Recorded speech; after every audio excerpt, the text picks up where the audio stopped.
사회생활을 하다 보면 마음에 안 드는 사람들을 만나게 됩니다.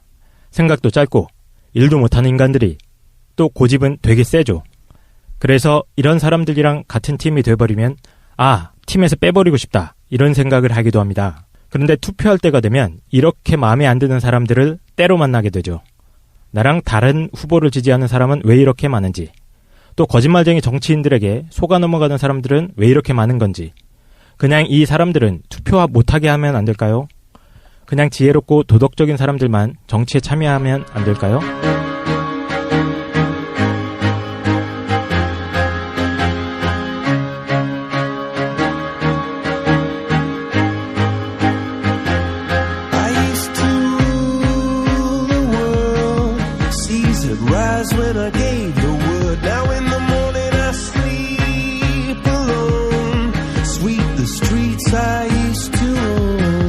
살면서 누구나 한 번쯤은 궁금해하지만 아무도 정확히 알려주지 않는 주제들을 선정해서 얕게 한번 파보겠습니다. 지적 대화를 위한 넓고 얕은 지식, 줄여서 지대넘비앗 10회 독재와 민주주의 지금 시작합니다. 한 주 잘 보내셨나요? 안녕하세요. 예. 우리 오늘 벌써 10회야? 예. 많이 갔죠, 그죠? 10회인데 우리 정치합니다. 예. 지난 시간까지 뭐 했었냐면 명상이라는 신비 체험에 대해서 신비 체험 이런 얘기 하니까 우리를 약간 또라이로 보는 분들도 계시는 것 같은데. 그래. 일단 결론부터 말씀드리면 저는 또라이는 아닙니다. 또라이예요. 네, 저는 아닙니다. 저는. 예. 어쨌든 그래서 우리가 계속 리플이 달리는 게 뭐가 달리냐면은 계속 신비 체험 관련돼가 달려가지고. 그렇죠. 그 얘기도 조금 이따 해볼 텐데 먼저 자기 소개부터 잠깐 하면 간단하게 얘기하면 저는 이제 신자유주의랑 미스터리에 관심이 많은 최 사장입니다. 그럼 깡 선생. 예, 제가 사실 좀 반성을 했어요. 제가 워낙 자꾸 사회 불만 얘기하고 투덜거리고 이러다가 보니까 제 이미지도 안 좋아지는 것 같고 사실 저는 굉장히 세련된 도시 남자입니다. 갑자기 부드럽고 뭐라고요? 합리적이고 빵 터졌어. 중립을 추구하는 깡 선생 인사드립니다. 예. 독실이. 예, 저는 기독교와 과학에 관심을 가지고 있고 실제로 독실한 신도이기도 한 엘리트 독실입니다. 예. 와우. 오늘 캐릭터를 수정해봤어. 앞으로 모으고 있어요. 근데 지금 그 독실이 보고 자꾸 나이롱이라고 저거. 그런 분도 계시죠. 예. 근데 너무 되게 합리적으로 얘기하시는 측면이 좀 있으니까 그런 분들이 가끔 있는 것 같아요. 김도인. 안녕하세요. 돛 닦는 김도희입니다. 제일 강력해. 뭔가 강력해. 많이 좀 쌓으셨나요? 내공 좀. 당연해요. 예. 알겠습니다. 할 말이 없네. 김도인 지금 인기 폭발이야. 캐릭터가 4차원 같다. 그죠? 신비롭다. 진짜 이쁘냐? 진짜 이쁩니다, 여러분. 어디서 폭발하고 있는지. 근데 외국인 같아요. 나도 리플 달아줘. 외국인 같잖아요. 눈, 코, 입이 선명하셔서. 그래서 지금 이제 음성으로만 들으신 분들은 김도인 그러니까 뭔가 시골스럽고 그럴 것 같은데 전혀 안 그렇습니다. 보면은 저쪽 남미 쪽이나 그리스 남미 쪽 아니 그리스 조각상 이런 거 있잖아요. 그냥 하얗잖아요. 너무 하얘. 피부도 좋으시고. 그래서 남미 쪽은 아니고. 저희는 좀 깎아주십시오. 알겠습니다. 영상 할 때. 어쨌든 지금 왜들 다들 오늘따라 이렇게 정신이 없냐면은 어제 밤부터 오늘 아침까지 지금 막 욕하고 싸우고 난리가 났어요. 우리끼리 엄청 싸웠어요. 엄청 싸웠어요. 그래서 지금 흥분한 상태야 다들. 싸우다가 그래서 오늘 뭐 할 거냐면은 이제 정치할 겁니다. 그죠? 정치하는데 확실히 근데 정치 얘기하니까 싸우게 되네. 싸워. 근데 지금 생각해보니까 우리 굉장히 현실 정치와 상관없는 걸로 싸웠어요. 그렇네요. 그렇죠. 그치? 이론적인 내용으로 사실 우리 다 같이 지지하는 정당은 거의 확실해. 하나야. 저요? 공산당? 공산당이었어? 아닙니다. 아니 근데 우리 방송 인기가 맞아요. 방송 인기가 은근히 높던데요. 제가 지난주인가 지난주에 확인했을 때 팟캐스트 사회문화 분야 철학 파트에서 1위도 몇 번 찍더라고요. 와. 그렇죠. 아무도 안 믿으시겠지만. 아무도 안 믿겠지만. 놀랍지 않습니까? 어떻게 한 30분 찍고 내려가는 것 같은데. 짧게. 너무 순간적. 고점은 짧죠. 추락은 굉장히 빠르게 하고 있는데. 좀 광고할 게 좀 있어요. 그래서 저희가 페이스북하고 카페를 만든 지가 조금 되긴 했는데 있습니다. 저희 페이스북하고 카페가 있는데 카페요? 카페가 있는데 많이 몇 분이 찾아오셨어요, 그죠? 네. 홍보도 잘 안 했는데 찾아오셔가지고 굉장히 자신의 이제 사상과 이념에 대해서 쏟아내고 계신데 예.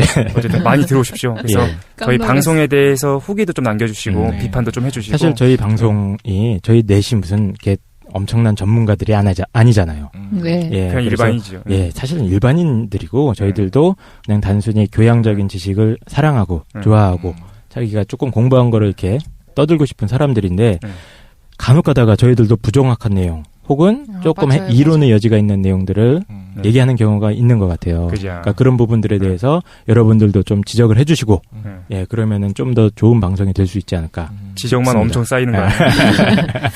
LSD 해봤는데 아니더라. 어떻게 봤어? 조심하셔야 됩니다. 알았어요. 그래서 그 페이스북이랑 카페 주소는 왜 방송 같은 데 보면은 뭐 HWPP 뭐 이렇게 막 말하는데 못 알아듣겠더라고. 그래서 그냥 지대 너비앗이라고 치시면 됩니다. 예. 페이스북이나 아니면 카페에 오셔서 예, 지대 네이버 너비앗. 카페죠. 네, 네이버 예. 카페로 돼 있으니까. 둘 다 지대 너비앗 치시면은. 아니면 JDNY라고 쳐도 나오더라고요. 그래요? 제가 GD로 하자고 그렇게 쫄랐는데 그래서 JD로 했어요. JD로 했어요. 어쨌든 그래서 많이 찾아오세요. 네. 그리고 저희가 생각해보니까 광고나 사연 같은 것도 올릴 수 있겠다는 생각이 드는 거예요. 뭐 우리 아무것도 아닌데 뭐 우리 방송에 광고를 그러니까. 낸다고? 야. 그래서 혹시 저희가 돈 안 받습니다. 돈 안 받고 뭐 밥을 사주시면 맛있게 먹을 수 있는데 그래서 이제 뭐 광고나 어떤 예. 사연이 있으시면은 아니 근데 돈 네. 주면 받을 거잖아. 돈 주면은 받을 수도 있기도 하고 그거는 예. 이제 아니 일단 그냥 안 뭐 받는다고 각자 하고 개인적으로 연락 오면 예. 왠지 자기가 뭐 제가 좋은 다 음악을 만들었는데 오프닝 같은 걸로 좀 써달라. 좋다. 이런 거 좋습니다. 좋다. 그래서 저희가 뭐 이렇게 방송이 하지만 열려 있잖아요, 그죠? 그래서 함께 만들어가는 방송이니까 네, 뭐 저희가- 어떤 거나 주셔도 저희가 친구가 없습니다, 여러분. 그러니까 예. 친구 없어서 만들었어 이거. 그래서 필요하신 거 있으시면 저희한테 보내주시면 저희가 잘 준비해서 방송하고 하겠습니다. 일단 그러면 본격적으로 한번 시작을 해볼게요. 예. 그래서 오늘 오늘도 정치. 사연이 도착해 있습니다. 예, 사연이 예. 준비되어 있죠. 그 얘기를 깜빡하고 사연 안 나올 뻔했네. 사연이 준비되어 오늘 있습니다. 되게 편파적인 방송. 네. 예, 사연 듣고 네. 예, 오늘의 주제로 넘어가도록 하죠.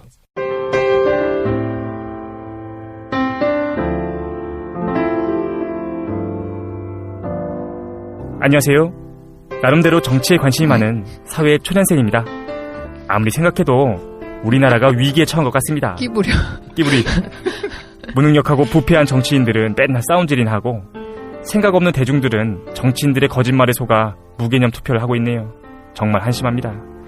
과연 이러한 멍청한 사람들에게 나라를 맡겨도 되는 걸까요? 누군가 정말 똑똑하고 리더십이 있고 도덕적으로 완벽한 지도자가 나라를 이끌었으면 그랬으면 좋겠는데 민주주의 사회에서 이런 생각을 하는 제가 이상한가요? 지대너비아 씨 알려주세요. 이태원에서 아돌프 히틀러 씨가 보내주세요. 예. 이태원에 계십니까? 이태원에 계세요. 어휴, 저희 앞집에. 불지옥에 계시는 거 아니에요? 어쨌든 예. 그 사연 잠깐 읽었는데 이게 우리 아까 깡 선생이 오프닝 한 거랑 같은 맥락인 거죠. 네. 그러니까 지금 우리가 현실 정치에 너무 지쳤어요. 뭐냐면은 이게 힘들죠. 사실 난 언제 지쳤냐면 솔직히 어. 정치에 한동안 관심이 있었는데 네. 2003년이었나? 아직도 그 연도는 까마득한데 5.3일 지방선거가 있었어요. 2003년인가 2004년인가 했던 것 같은데 네. 기억이 가물가물합니다. 2005년이었나? 근데 사실 그때 이미 지쳤어요. 왜 지쳤냐면은 그때 나는 그 진보가 세상을 뒤에 엎을 줄 알았어. 노무현 대통령님. 그때일까요? 몇 년도인가요? 예. 대충 그때 2002년 이제 네. 넘어서 2002년 넘어서. 예. 근데 그러니까 뭔가 세상을 휩쓸 것 같은 거야. 근데 보수가 그때 압승을 했어요. 네. 그때 보고서 이게 안 되는 거구나라는 생각이 들어가지고 그때 사실은 이제 정치에 이제 무기력해졌어요.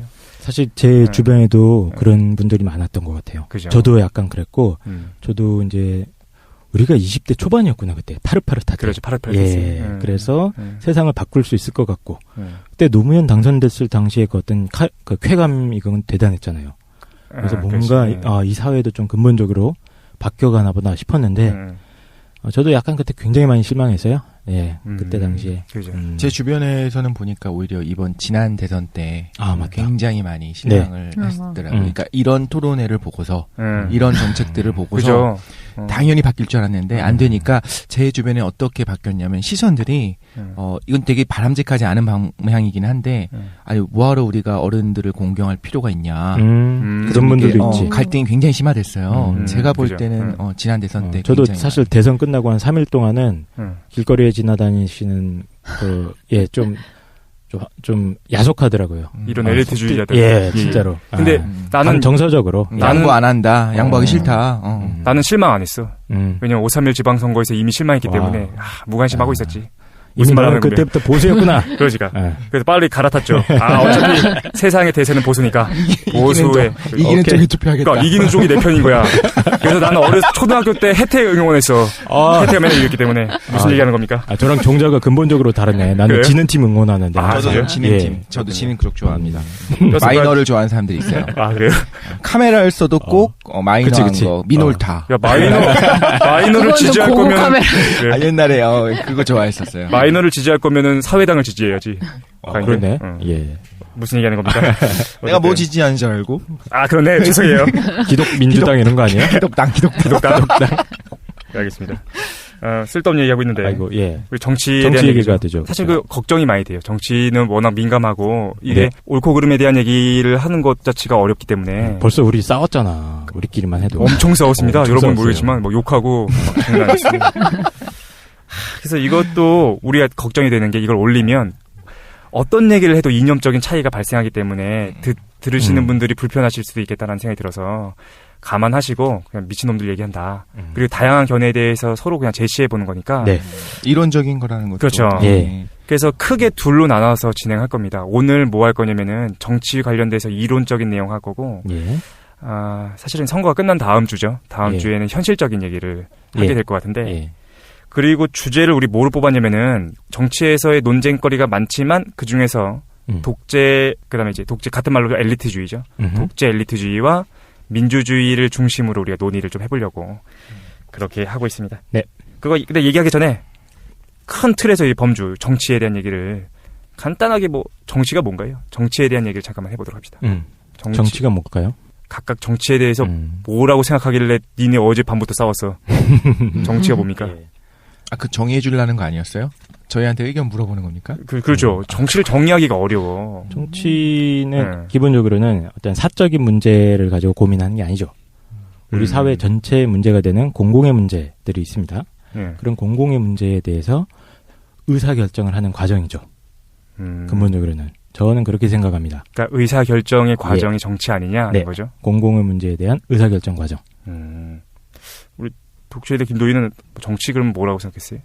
저 비슷하게 생각했는데 전 정치가 꼭 그 공공의 것만은 다루는 건 아니라고 생각이 들고 그래서 결과적으로 우리 사적인 영역까지 침범해 들어올 수 있는 부분이 너무 많기 때문에 그거를 오히려 제안해 주는 거, 제안하고 공적인 어떤 의사결정을 하는 거. 어쨌든 핵심은 의사결정하는 거는 동의한다는 거죠. 예. 김도희는?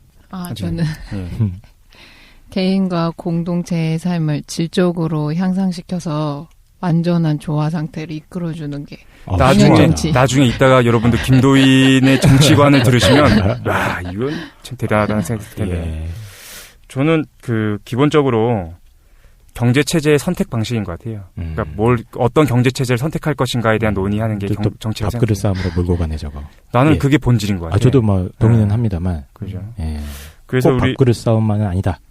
그래요? 어떤 이념적이고 어떤 가치 문제가 개입돼 있는 그런 의사결정 과정이라고 저는 생각을 하는데 저는 밥그릇 싸움인 것 같은데 일단 정치에 대해서는 우리 어휘가 규정되어 있는 건 아닌 것 같고 사람마다 이제 일반적으로 막연하게나마 자신의 생각이 있을 것 같아요. 근데 이건 규정하지 않겠습니다.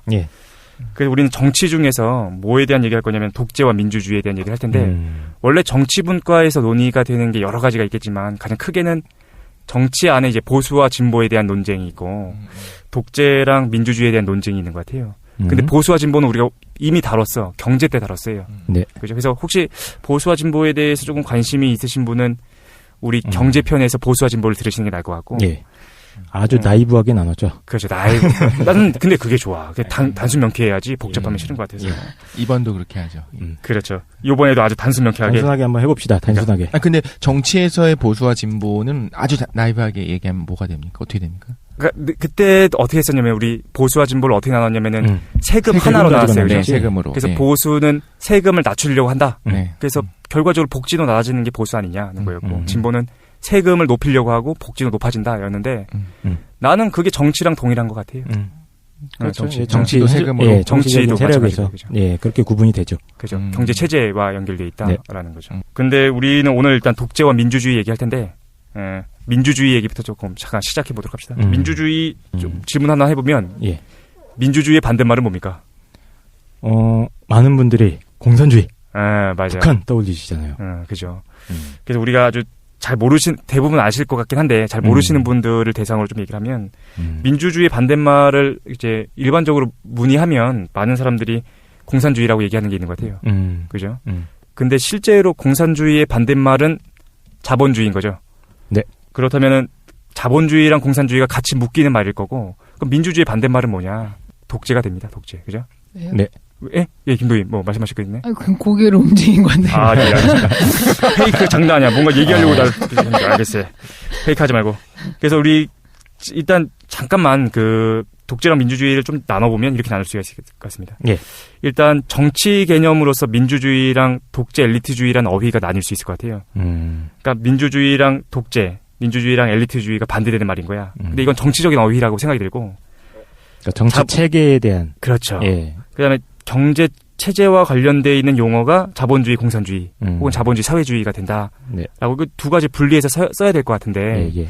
현실적으로 이 개념들이 서로 엮입니다. 이게 무슨 말이냐면은 먼저 민주주의가 자본주의 혹은 공산주의라 엮일 수가 있고 네. 반대로 독재 엘리트주의가 자본주의 혹은 공산주의랑 엮일 수가 있는 것 같아요. 둘 다 가능하죠. 그렇죠. 왜냐하면 완전히 다른 체계니까. 그렇지. 정치 체계, 하나는 경제 체계. 그렇습니다. 그래서 우리가 요거를 논리적으로 보면 네 가지 가능성이 나옵니다. 그렇죠? 그래서 이걸 하나하나 따져보면 간단하게 말씀드릴게요. 간단히 말씀드리면은 정치적으로 민주주의가 경제적으로 자본주의랑 만날 때가 있어요. 그걸 우리가 뭐라고 부를 수 있냐면은 자본민주주의라고 부르지 않고 자유민주주의다라고 부를 수가 있다는 거죠. 대표적인 국가로는 이제 미국, 일본, 한국이 자유민주주의의 대표적인 성격을 띠게 됩니다. 두 번째는 이제 독재 엘리트주의가 공산주의랑 엮일 때가 있어요. 그걸 우리가 뭐라고 부르냐면은 공산주의다라고 일반적으로 부릅니다. 예. 그죠? 그래서 우리의 용어 안에 공산주의에는 독재가 포함되어 있어요. 러시아나 중국이나 북한이 여기 해당된다라고 네. 볼 수 있을 것 같고. 나라 이름에는 항상 민주주의라는 말이 들어가던데. 그죠? 그렇긴 한데 다 들어가죠. 실제로는 독재니까. 그죠? 그리고 세 번째는 이제 민주주의랑 공산주의, 사회주의가 엮일 수도 있어요. 이거는 우리 뭐라고 부르냐면은 그러니까 민주적인 절차를 통해서 사회주의나 공산주의를 택할 수 있는 체제를 얘기하는데 우리가 사회민주주의다라고 부를 수 있다는 거죠. 그것도 경제편에서 잠깐 나왔던 것 같은데. 북유럽 쪽. 북유럽을 얘기할 수 있는 거고. 네 번째로 이런 데도 있어요. 그러니까 독재나 엘리트주의를 진행하는데 경제적으로는 자본주의를 선택하는 국가도 있다는 거죠. 그렇죠. 이게 어디가 있습니까? 중국. 대한민국. 그렇습니다. 그렇습니다. 중국 같은 데가. 중국도 그렇죠, 지금. 그렇죠. 60, 80년대 한국이랑 현대 중국 사회가 그 독재하면서도 이제 자유시장을 추진했죠. 이걸 용어가 그 복잡하긴 한데 기본적으로 이제 계획경제 사회다라고 부를 수 있을 것 같다라는 생각이 듭니다. 국가가 주도하는 계획경제 그렇죠. 체제. 예. 그래서 우리가 간단하게 좀 그 말로만 들으시면은 좀 복잡하고 사실 표로 봐야 되는데 표는 카페 한번 올려볼까 생각하고 있습니다. 그죠? 예. 우리가 오늘 말하고자 하는 거는 경제 체제는 좀 제외하고 정치 체제로서의 민주주의랑 엘리트주의 요것만 조금 얘기해 보려고 하는데 기본적으로 경제 체제에서 자본주의와 공산주의 혹은 사회주의를 구분하는 기준은 아마도 생산수단. 그렇죠. 생산수단에 대한 우리가 돈을 벌 수 있는 생산수단의 사적 소유를 허용하느냐 안 하느냐 이걸로 나눴다면 그죠. 정치에서 민주주의와 독재 혹은 엘리트주의를 가르는 기준은 뭡니까? 그거 물어보려고. 그죠? 저 너무 걱정이 많이 돼요. 저희가 전 이 얘기를 다시 한번 좀 짚고 넘어갔으면 좋겠는 게, 지금 저희가 민주주의에 대해서 다룬다고 하고, 그 반대로 독재를 이야기를 했어요. 듣는 분들이 많이, 독재를 얘기하고 민주주의를 얘기하네? 얘네 뭐 얘기하려나 보다, 뭐 얘기하려나 보다, 이렇게 판단을 내실 것 같은데, 저희는 어디까지나 오늘 이론적으로. 그렇죠. 일단 이론적으로. 그래서 여러분들이 생각하는 것과 좀 다른 이야기들이. 그렇지. 나올 수 있을 뭐 한쪽을 일방적으로 비난한다든가 이러지 않을 것 같고. 그렇죠. 오히려. 그러니까 정확하게는 우리가 지금 의사결정 방식의 두 가지를 다루는 겁니다. 하나는 민주주의라고 불리는 거고, 하나는 이미 독재라는 표현 자체가 좀 나쁘잖아. 그렇지. 엘리트 판단일 수 있지만, 그거의 정확한 용어는 아마 민주주의의 정확한 반대 용어는 엘리트주의라고 규정을 할 수가 있을 것 같습니다. 그다음 어떤 차이가 있느냐? 아주 저는 단순하게 얘기하면은, 그러면 엘리트주의랑 독재, 그다음에 민주주의가 무슨 차이가 있느냐? 저는 이제 의사결정을 하는 사람들의 숫자인 것 같아. 그러니까 많은 사람이 정치에 참여하고 의사결정을 하면 그럼 그건 민주주의인 거고. 그렇죠. 소수의 집단들이 의사결정을 하는 사회, 그걸 우리가 엘리트주의나 독재라고 얘기할 수 있는 거 아닙니까? 그러니까 그 숫자인 것 같다라는 생각이 들어요. 단순하게. 이 정도로 규정하면 되나요? 어떻게 그러니까 생각하시나요? 저도 같이 동의하는 부분인데 엘리트주의라고 부르는 경우에는 일부 소수의 그 전문가 집단, 그렇지. 이 사람들이 이제 의사결정 과정을 그렇죠. 정치 전문가 집단이 의사결정을 주도하고, 그렇지. 그 나머지 집단은 거기 참여하면 안 되는 거죠. 왜? 이 사람들은 좀 전문성이 떨어지고 판단력도 안 좋고 이렇게 보는 거니까. 그게 엘리트주의다. 그게 엘리트주의 핵심이죠. 그럼 질문을 이 시점에서 드리고 싶은데, 그러니까 우리나라 같은 경우에 예를 들어 입법기관, 국회의 경우에는 우리가 물론 뽑지만 그 법안을 상정하고 이렇게 하는 과정에서는 우리 일반 국민들의 생각이 들어가지 않잖아요. 그렇다면 우리의 경우에는 지금 민주주의라고 할 수 있습니까? 엘리트주의라고 할 수 있습니까? 그죠. 우리 이게 규정하고 가야 돼. 그러니까 현실적인 우리가 그 용어가 대의제죠. 대의제. 대의민주주의. 대의민주주의는 그러면 엘리트주의냐? 그거에 대해서 그때 우리 깡 선생님이 저한테 말씀하셨는데, 요거에 대해 논란이 있긴 있죠, 그죠? 그런데 저는 기본적으로 대의제는 민주주의다라고 생각이 들어요. 왜냐면 저도 맞습니다.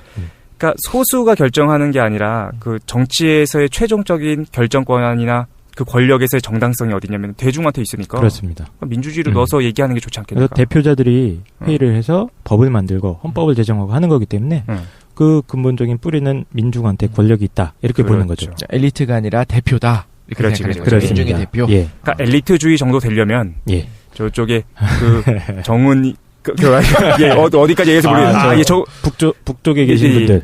근데 그렇게 얘기하면 저는 이제 개인적으로는 엘리트주의에서 가장 안 좋게 간 예를 보는 것 같아요. 모든 면에서 타락을 한. 도덕적으로도 완전히 타락하고. 그죠. 그래서 기본적으로 엘리트주의면은 그 자신들의 정권을 어떻게 유지하냐면은 자기들끼리 결정해 나가는 거를 우리 엘리트주의라 볼 수 있는 것 같아요. 그죠. 의사결정 과정에 자기들만 참여하는 거고. 그렇습니다. 반면에 민주주의는 뭡니까? 다수에 의해서 이제 그 권력의 정당성이 부여되는 사회. 그렇죠. 그러니까 되도록이면은 가능한 사람이 모두 최대한 많이 의사결정 과정에 참여를 하는 거죠. 그렇죠. 즉 자기 각자 입장이 다 다르면 다 떠들어대는 거야. 맞아요. 그렇죠? 그리고 그 다음에 각자 여러 의견이 있는 가운데 토론도 해보고 합의도 해보고 의견 수렴을 나름대로 거칩니다. 그러면서 최종적인 결정은 이제 다수결이라든 어떤 의사결정 방법을 통해서 결론을 내리는 거죠. 그렇죠. 누구나 다 알고 있는 거지만. 그러니까 이걸 예를 들어서 설명을 하면 우리 넷이 지금 토끼 사냥을 하는 거야. 갑자기 토끼 사냥. 토끼 사냥을 하는데 최 사장이 사냥꾼이야. 토끼 사냥 전문가야. 제일 잘 알아. 그렇죠? 우리는 독실이는 이제 목사님이고 김도희는 명상가. 저는 시인입니다. 뭐야, 이상해. 무슨 시인이야, 원시인 아니야? 네 명이서 의사결정을 하는 겁니다. 토끼를 잡으러 가는데 의사결정을 할 때 엘리트주의 입장은 뭐냐? 최 사장이 다 결정하는 거야. 얘가 제일 잘 알아. 토끼에 대해서는. 나 사냥꾼이니까. 사냥꾼이니까. 나머지는 껴봤자 방해만 되고 비효율적이야. 그래서 족밥들이죠. 족밥들이야. 한마디로. 하지만 민주적인 의사결정 방식은 뭡니까? 놀랐어, 나. 설사 최 사장이 전문가긴 하지만 각자 의견이 다 있을 거 아니에요. 그렇죠. 심지어 김도희는 김도희는 막 토끼에 관심도 없는 사람도 있다고. 명상을 통해 토끼의 정신을 만난다. 사이오닉 스톰을 통해서. 그죠. 잡는 거군요. 뭐 그런 사람들까지도 일단 자기 의견은 개진을 합니다, 다. 의견 개진하고 그 가운데서 이제 토론도 해보고 최종적으로는 어떤 의견이 좋은지 다수결을 가지고 결정을 하는 거죠. 그렇죠. 그렇게 예를 들어서 설명하면 이해하기 쉬울 것 같습니다. 엘리트주의는 그런 의견조차 내면 안 되는 거죠. 묵살당하는 거죠. 낼 수는 있겠지. 니네 얘기 들어준다. 근데 최종 결정 권한은 나한테 있는 거죠. 그렇죠. 엘리트들이 결정하죠. 일단은 우리가 지금 뭐 하고 있냐면은 독재랑 민주주의에 대해서 조금 정의해보고 있어요. 네. 왜냐면 요걸 우리가 토론할 거니까. 네. 그래서 여러 가지 얘기가 나오는데 이거 정리하면은 아주 쉽게는 기본적으로 정치 결정에 참여하는 주체의 규모, 그러니까 사람의 숫자로 정할 수 있다라는 네. 거고. 그래서 여기서 우선 독재나 엘리트주의 같은 경우에는 권력의 정당성을 스스로에게서 찾는다. 정치 전문가 집단이다 정도로 우리가 얘기할 수 있을 것 같아요. 네. 그리고 민주주의는 우리 깡 선생이 잘 말씀해 주셨는데 합의와 토론의 과정을 거쳐서 그 다수결의 원리를 통해서 예. 의견을 수렴해가는 과정이다. 네. 라는 거죠. 그러니까 다수가 참여한다는 거야. 네. 그렇죠? 여러분 궁금하지 않으십니까? 왜 저희가 이걸로 계속해서 규정하느냐? 여기에 엘리트주의자들이 있어. 와. 싸움이 될까 싶은 내용인데 엄청 싸웠어. 근데 우리가 진짜 조심해야 될 게 여기 있는 그러니까 우리가 일단 기본적으로 민주주의라는 개념이 현대 사회에서는 우리 모든 사회 구성원 혹은 국가가 추구해야 될 목표고 이상이고 그렇죠. 아주 좋은 거라고 어느 정도 가치 평가를 하고 있잖아요. 맞습니다. 현실적으로. 저희가 지금 얘기하려고 하는 건 그 민주주의가 틀렸다 이게 아닙니다. 그게 아니라 의사결정 방식으로서 민주적인 방식이 있고 엘리트적인 방식이 있습니다. 그 둘 사이에 그렇지. 한번 장점과 단점 이런 것들을 한번 이론적인 측면에서 한번 비판적으로 생각을 해보자. 그죠. 무서워. 이겁니다. 저희가 그 악플에 시달리다 보니까 몇 번 악플을 받았더니 이거 조심하게 됐어요. 이거 아까 싸울 때는 우리가 장난 아니게 했는데 예. 또 방송 시작하니까 말을 잘 못하겠어. 생각해보면 왜 소크라테스나 플라톤 우리가 잘 모르는 사람들 있잖아요. 그렇죠. 걔네가 도대체 이름은 유명한데 뭐 했느냐. 걔네 엘리트주의자잖아요. 그렇죠. 인류 역사가 이렇게 그렇지. 민주주의적인 의사 절차를 긍정적으로 평가한 거는 몇 년 안 됩니다. 그러니까. 그래서 우리 백으로는 소크라테스가 있으니까. 그렇지. 플라톤도 있고. 그러니까. 그래서 우리 실제로 한번 질문에 대한 토론을 해보도록 합시다. 우리 예. 먼저 나눌 대화는 뭐냐면은 이론적인 측면에서 어떤 사회이론적인 겁니다. 사회적인 발전을 위해서 엘리트주의랑 민주주의 중에 도대체 어떤 것이 더 효과적인가? 더 괜찮은가에 대한 얘기를 좀 해보려고. 발전의 알겠습니다. 정의를 해주십시오. 발전이 이제 더불어 정확하게 사는 얘기죠. 세상인지 아니면 경제적으로 더 나은 건지. 경제적 윤리적 관점을 다 포함시킵시다. 뭐 경제적 성장, 해봅시다. 물리적 성장, 그죠? 예. 그래서 사회가 좋아지는 거를 얘기하는 거예요. 그죠? 그래서 제 견해는 이 걱정돼. 걱정되는데. 이거 다시 한번 이걸 얘기합시다. 우리가 제가 이제 뭐 해보진 않았지만 우리 4명이 지지 정당이 같은 것 같아요. 아마도. 저는 진짜 기독교? 기독사회당? 그래서 아마도 혹시 아니라면 최 사장 한 명 빼고는 다 지지 정당이 같다는. 왜 그래 우리 다 알았어요. 그래서 너무 막 걱정됐어요. 맞을까봐. 그래서 일단 박근혜 지지자는 없다. 있을 수도 있어요. 나 아니야. 어쨌든 알겠습니다. 그래서 저는 일단 엘리트주의가 이론적 측면에서는 엘리트주의 괜찮다라는 생각이 들어요. 진짜로? 예, 그렇습니다. 그렇게 볼 수도 있다. 이거 뜻밖이다. 그래요? 그럼 우리 4명이 지금 토론을 할 건데. 네네. 여러분들이 생각할 때는 몇 대 몇으로 이제 토론할 거라 생각하셨을 텐데. 전혀 관심도 없을 거예요. 니네가 무슨 얘기를 하든지 얘기 한번 해봐라 이거죠.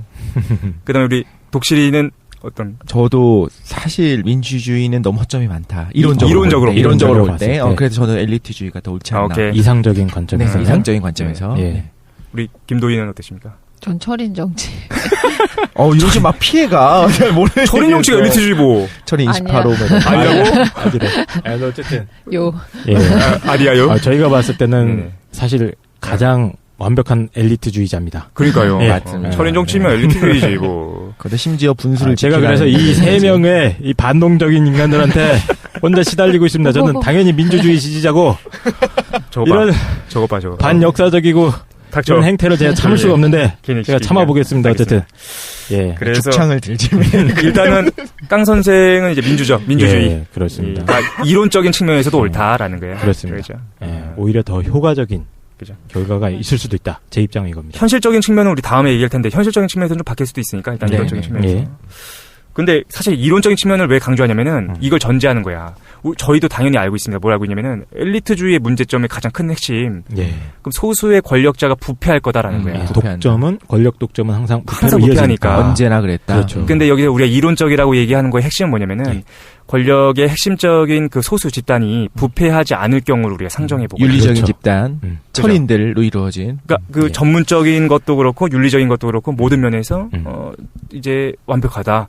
그런 엘리트가 있다고 한다면 이건 저희들의 어떤 가정 개소리가 아니고 저희들만의 가정이 아니고 동서양 정치 철학의 고전적인 모든 이론들이 가정하고 있는 근본 원리입니다. 그렇지, 그죠. 네. 플라톤이 얘기했던 철인 정치라든가, 네네.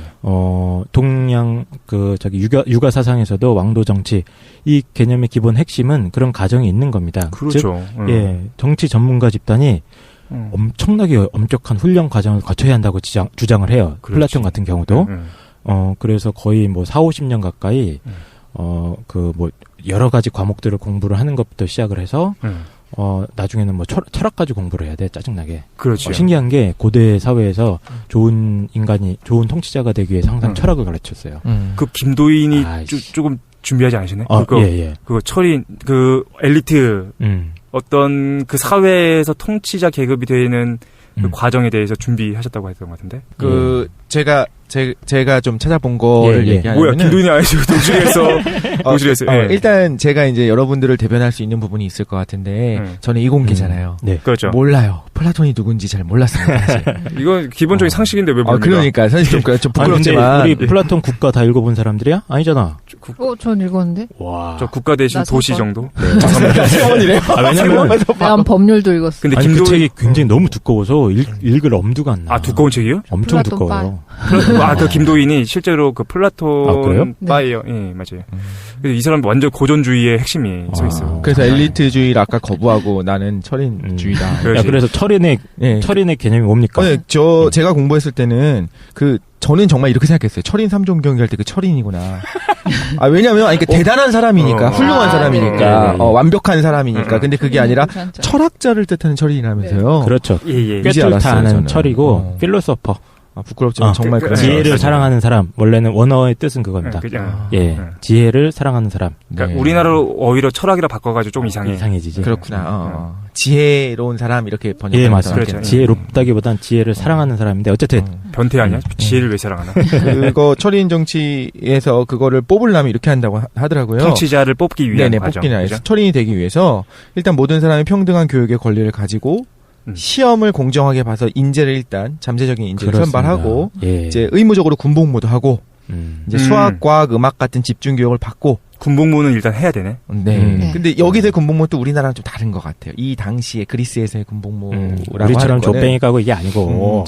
왜 군대를 족뱅이 간다고 표현합니까? 이거 반사회적인 인물. 군대 얼마나 좋은 조직인데. 예, 알겠습니다. 죄송합니다. 예. 그래서 다시 그 다음에 이제 집중 교육 받은 다음에 다시 시험을 봐서 공정하게 인재를 거르고 너무 이론에만 치우칠 수 있으니까 이번에 실무 경험도 하고 공직 경험도 돌리고 경험도 돌리고 그 다음에 이제 철학 교육을 받을 자격이 있다고 판단되면 철학 교육도 시키고. 그렇지.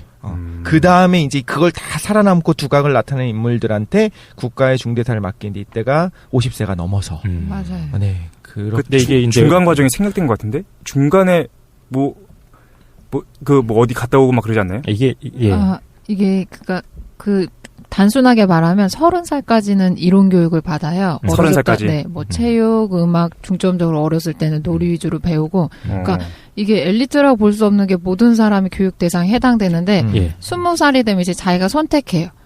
그러니까 자기가 더 계속 왜냐면 50년 동안 교육 기간이 있으니까 중간에 힘들어서 나가고 싶다 그러면 나갈 수 있고. 그러니까 이게 플라톤의 이상국가 얘기입니다, 지금. 네네. 그래서 이제 선택된 사람들 중에서 군복무가 한 3년 정도 이루어져요. 그럼 이제 30살이 됐을 경우 어떻게 되냐면 이론은 완벽하게 배운 상태인 거예요. 일종의 대학원 박사까지 딴 거야. 맞아요. 근데 뭐냐 하면은 현실에서는 비읍시읍인 거예요. 비읍시읍이요? 고살? 둥실. 그러니까 어떻게 하냐면 이때부터 현실로 투입되는 거예요. 그냥 떠돌아다녀요. 떠돌아다니면서 일하고 밥을 자기 생계를 책임지면서. 박사 따고 이제 사회생활 하는 겁니다. 알바하는 거야? 거의 이걸 20년 동안. 그거 처음에 나가서 얘네들이 당하는 일이 뭐냐면 30년 동안 최정의 교육을 받은 사람들인데 사기당하고 병신 취급당하고 바보 취급당하고. 왜냐하면 얘네들은 사람들이 속이거나 술수를 쓰거나 현실에서 벌어지는 일을 모르는 거예요. 네네, 그죠. 네네. 새님들. 네, 새님이에요, 완전. 그러니까 완전 새님에다가 융통성이 없는 상태예요. 그래서 사람들이 실제 어떻게 사는지를 20년 동안 뭐 여러 지역을 떠돌다니면서 자기 생계도 책임지면서 그리고 이제 50세가 되면은 특별한 자기 거주지가 없어요. 완전 그지로 책임져주지 않는 거예요. 그래서 그래가지고 다니면서 그 20년 동안 어마어마한 그 현실에 대한 경험을 쌓이는 거. 그러니까 실제로 사람들이 어떻게 다양하게 살아가는지 모습을 거의 완전하게 습득한 거예요. 50세가 돼서 끝나는 게 아니고 그럼 이때부터 완전히 철학, 그 플라톤이 주장하는 그 모든 사람한테 통할 수 있는 보편적인 원리가 무엇인지를 탐구하고 그 중에서 이제 마지못해서 자기 때가 되면은 정치로 이제 나가는 거예요. 억지로 끌려서. 왜냐하면은 이거 왜 억지로 거냐면 권력이나 자기가 이익을 가질 수 있는 게 다 배제돼요. 그 집단들은 개인적인 사적인 재산을 소유할 수 없고 권력층도 아니니까 그거를 번거롭잖아요. 모든 사람들의 일을 다 처리해줘야 되니까 하기 싫지만 자기가 받았던 교육이나 사람들의 삶에 대해서 그런 뭔가 자기 공동체에 대한 헌신하고 싶은 마음이 있기 때문에 마지못해서 자기 차례가 나가면 이제 정치에 투입돼요. 그러고 나면 이제 60살이 지나면 이제 자기가 쉴 수 있는 안식의 시간을 가질 수가 있어요. 되게. 그러면 뭘 하냐면 이제 또 그런 사람들을 육성하는 교육자가 되는 거예요. 이거 지금 들으면서 제가 예전에 이거를 솔직히 이거에 대해서 얘기를 들은 게 1년이 안 되거든요. 충격이었어. 아니 너무 좋은 거야. 이걸 들어보니까. 그러니까 너무 이상적인 상태를 가정을 하는 거야. 근데 이상적이지 않고 여기를 잘 들어보니까 이렇게 철인을 준비하는 사람이 한국 사회에 참 많을 거다라는 생각이 들었어요. 박사과정 밟은 다음에 20년 동안 알바하고 그냥 대학 강사하다가 그냥 그죠? 이리 치고 저리 치고 그러다가 이제 뭐 배추나 팔지 나중에. 그러니까 철인을 준비하시는 분들이 한국 사회에 많다라고 하고. 근데 이것도 들으면서 한편으로 어떤 생각이 들었냐면은 그분 있잖아요. 그분. 내가 해봐서 아는데 모든 걸 다 해보신 분. 그분. 철인이셨어. 되게 추억의 분이네요. 갑자기. 그러니까. 그분의 치하에서 저희가 그래서 지금 플라톤의 철인 정치 하면은 사실 사람들이 오해를 굉장히 많이 합니다. 맞아요. 이거 이런 쓰레기 같은 세습적인 독재 체제를 플라톤이 과연 옹호했을까 이러는데 잘 들어보면 이거는 근본적으로 세습이 불가능한 체제입니다. 그치. 그러니까 누구나 다 재능 있는 사람이면 가능은 해요. 교육받고 그 과정을 자기가 선택을 하면 가능은 합니다.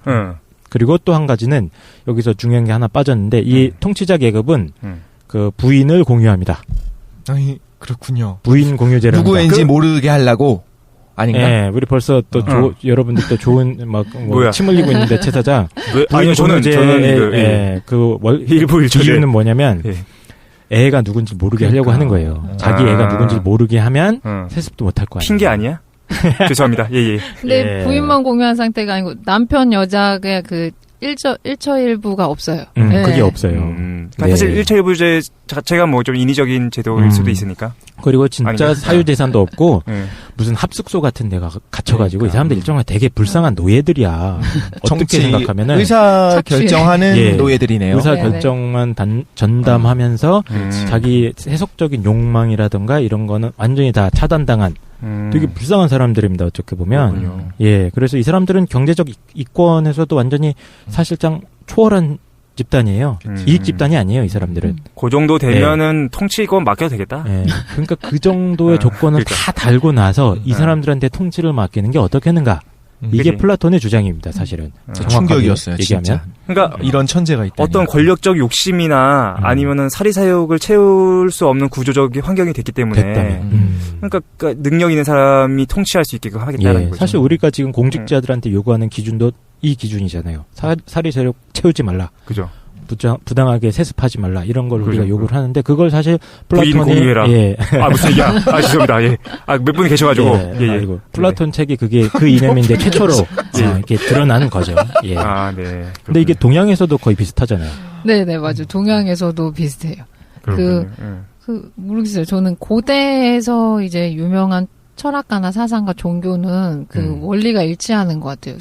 동양에서도 유교 철학에서 말하는 게 뭐냐면은 그 세습이 되는 거는 후대 일이고 그 전엔 어떻게 하냐면은 발탁해요.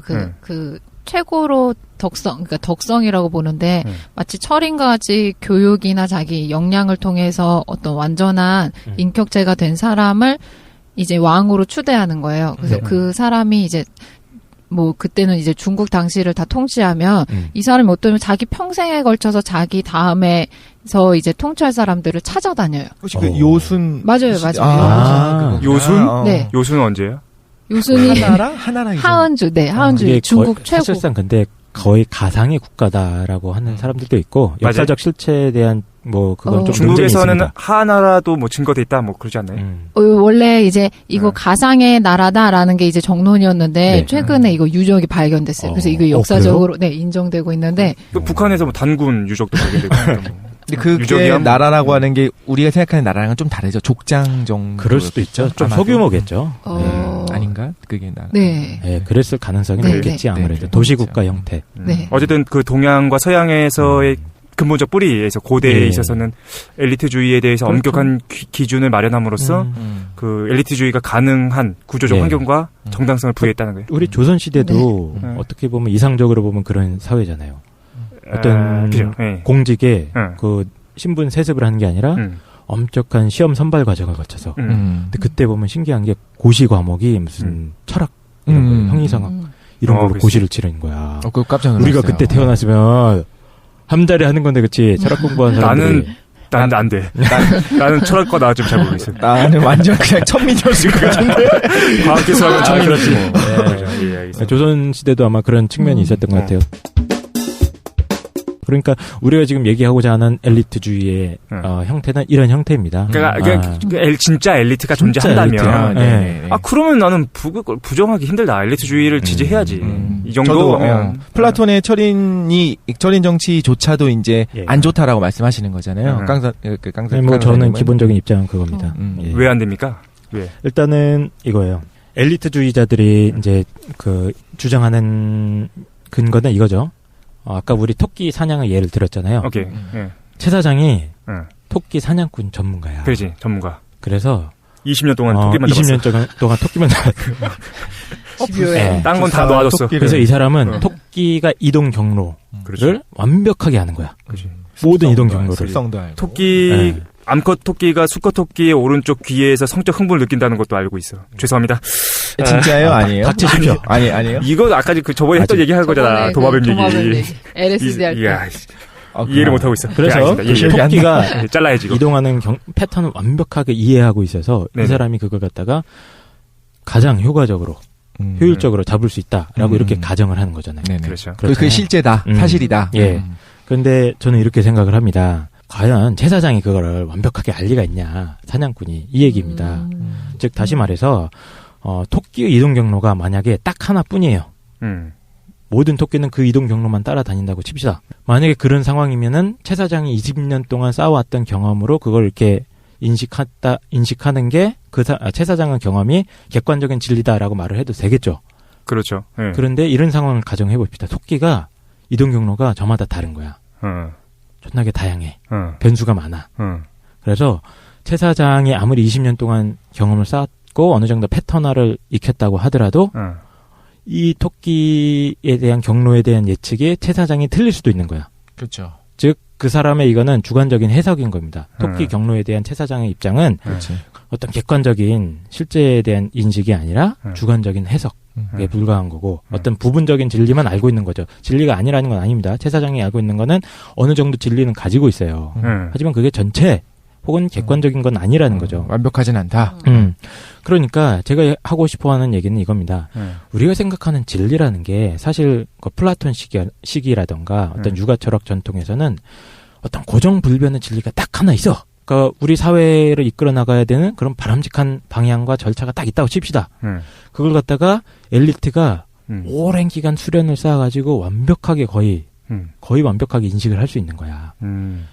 그걸 가정한다면은 그 사람들의 방법이 효과적일 수 있겠죠. 근데 제가 생각했을 때 그런 어떤 고정불변의 진리라는 게 과연 있는가 이겁니다. 그러니까 최소한의 이제 사회적인 문제에 있어서 우리가 고정불변한 진리가 없다는 그러니까 모두를 만족시킬 수 없다. 그러니까 진리라는 거는 그 개별적인 상황 맥락적으로 언제든지 조금씩 바뀔 수 있는 거고 그리고 그거를 인식하는 사람들 역시 엘리트가 아무리 뛰어나다고 하더라도 아주 부분적인 거밖에 인식을 할 수가 없다고 보는 거죠. 그렇기 때문에 시인이신 깡 사장님의 의견도 깡 선생, 깡 선생님의 의견도 토끼잡이 전문가 사냥꾼인 최 사장님의 의견이랑 동등하게 한 표를 줘야 된다라는 거네요. 일단 이것부터 시작을 할게요. 일단 기본적으로 우리가 받아들여야 될 거는 최 사장, 그러니까 사냥꾼도 틀릴 수 있다. 전문가도. 특히 이제 현대 인식론이나 이런 쪽 가정들을 도입하기 시작한다면 이상한 것 도입하지 말고. 그렇죠. 예. 죄송합니다. 그러니까 무조건 옳다라고 하기가 힘들 수 있다는 거를 받아들이셨으면 좋겠어요. 내 생각에 저 얘기는 그 민주주의를 그 옹호하는 그 근거가 아니라 민주주의 지금 무너뜨리고 있는. 저도 들었을 때 얘가 이상해. 들으면 들을수록 오히려 최 사장한테 모든 걸 줘야 된다. 그죠. 아까 좀 우리가 논의했던 것 중에 하나인데. 아까랑 논의랑 좀 변경시켜가지고 집에 불이 났어. 불이 났어요. 집에 불이 나가지고 난 소방관이고 니네는 그냥 아무것도 아니야. 근데 불을 어떻게 끌 것인가에 대해서 지금 당장 불을 꺼야 되는데 나는 불을 끄는 물을 가져올 수 있는 호수나 연결하는 방법이나 진압 방법을 알고 있는데 나머지 셋은 몰라. 그거를 완벽하진 않아. 그지? 네, 그 방법으로 실패할 수도 있다는 건 알겠지만 그러면 모든 전권을 나한테 주는 게 맞는 거 아니야? 소방관한테 줘야지. 그러나 제가 얘기해드리고 싶은 건 첫 번째 스텝입니다. 소방관도 틀릴 수 있다는 거예요. 그건 그래요. 틀릴 수 있어도 일단 그 상황에서는 그럼 다수결을 줘야. 자, 그럼 이렇게 얘기를 해봅시다. 자, 그러면 두 번째는 엘리트주의의 중요한 전제 중에 하나는 일반 대중들은 합리적인 의사결정이 거의 불가능하다고 보는 겁니다. 그 가능성이 없다고 보는 겁니다. 몰아가네 또. 근데 이게 있는 것 같아요. 그러니까 합리적이라고 하는 게 전문성이 필요한 분야에서의 합리성이라고 하는 거는 예를 들면 불을 끄는 거에 있어서의 합리성. 그럼 소방수의 시간은 우리가 상관이 없다고 할게요. 소방관이 얘기를 해요. 난 이만큼의 전문 지식을 가지고 있고 이렇게 하는 게 좋다는 걸 우리는 다연간의 경험으로 입증했다. 그러니까 날 따라와라라고 할 때 소방관을 믿고서 뽑는 거는 가능하겠지만 그 지식을 습득하는 건 사실상 불가능하다고 봐야 되는 것 같아요. 그러나 획득할 가능성이 없다고는 볼 수 없죠. 없다고 봅니다, 저는. 예를 들면은 우리가 소방관은 아니지만 불 끄는 작업에 여러 번 참여해. 참여하는 훈련을 받는다던가 그런 건 가정할 수 있잖아요. 그건 가정할 수 있는데 그렇다면 개발은 된다 이렇게 볼 수 있잖아요. 그런데 그런 사람이 토끼 잡는 법도 배워야 되고 시를 쓰고 감상하는 법도 배워야 되고 맞으면 종교 제의 방법도 다 배워야 되고 모든 걸 다 배워야 된다는 거죠. 그렇지. 그게 아니고 그건 이제 그 논변은 제가 이따가 제시를 할 텐데 조금만 참아주시고요. 뭘 참아? 그래서 어쨌든 일반 대중들도 지금 순서가 아니에요. 지금 마찬가지예요. 토끼 사냥 방법을 배울 수는 있다. 그 가능성이 완전히 없는 건 아니다. 이게 두 번째 스텝입니다. 토끼 사냥꾼이 완벽하진 않고 일반 대중들도 그걸 여러 번 하다가 보면 물론 부족하겠지. 하지만 어느 정도까지는 습득은 할 수 있다. 일단 여기가 두 번째 스텝이고 그렇다면 세 번째 제 결론입니다. 자, 최 사장이 토끼에 대해서 많이 알기는 알지만 완벽한 건 아니야. 일단 부분적인 진리인 거지. 물론 그 부분이 좀 크겠지. 최 사장이 알고 있는 부분이. 이게 어떤 거냐면 마치 우리가 우리 사회의 올바른 해결책을 찾아가는 과정은 장님 코끼리 만지기 이런 과정인 것 같아요. 장님이 코끼리 만진다고요? 무슨 말이야 이게? 즉, 여러 사람이 각자 다른 부위를 만지고 있는 거야. 최 사장이 본 토끼의 경로들이 있어요. 근데 그건 전체는 아니야. 하지만 많이 알아, 최 사장이. 그렇죠? 그래서 최 사장은 코끼리의 한 대가리에서부터 앞발까지에 대해서는 거의 완벽하게는 알고 있어. 그럴 수 있어요. 하지만 꼬리나 이런 건 모르는 거야. 근데 최 사장이 만진 것만 갖고 이게 전체다라고 할 수는 없잖아요. 근데 저는 토끼 그거에서 잘 모르지만 우연히 뭐 재수가 없든 재수가 좋든 간에 우연히 가다가 코끼리 꼬리를 내가 만져본 거야 처음으로. 오케이. 그리고 여기 있는 그 독실이가 뭐 뒷다리도 만져보고 김도희는 막 엉덩이도 막 만지고 막 좋아하고 무슨 말이야? 이럴 수도 있잖아요. 예. 그렇죠? 그렇다면은 자 가장 효과적인 해결책은 뭐냐면 각자 만진 부분이 있다고요. 물론 그 중에 잘못 자기가 막 해석하는 부분도 있을 거야. 오류도 많을 거고. 하지만 어떤 경우에는 이 여러 가지 관점들이 조합을 이루어서 서로 이제 의견 수렴의 과정을 걸치고 내가 본 건 이런데 네가 본 건 어떠냐? 아 이게 전체의 모습이 이런 게 아니야?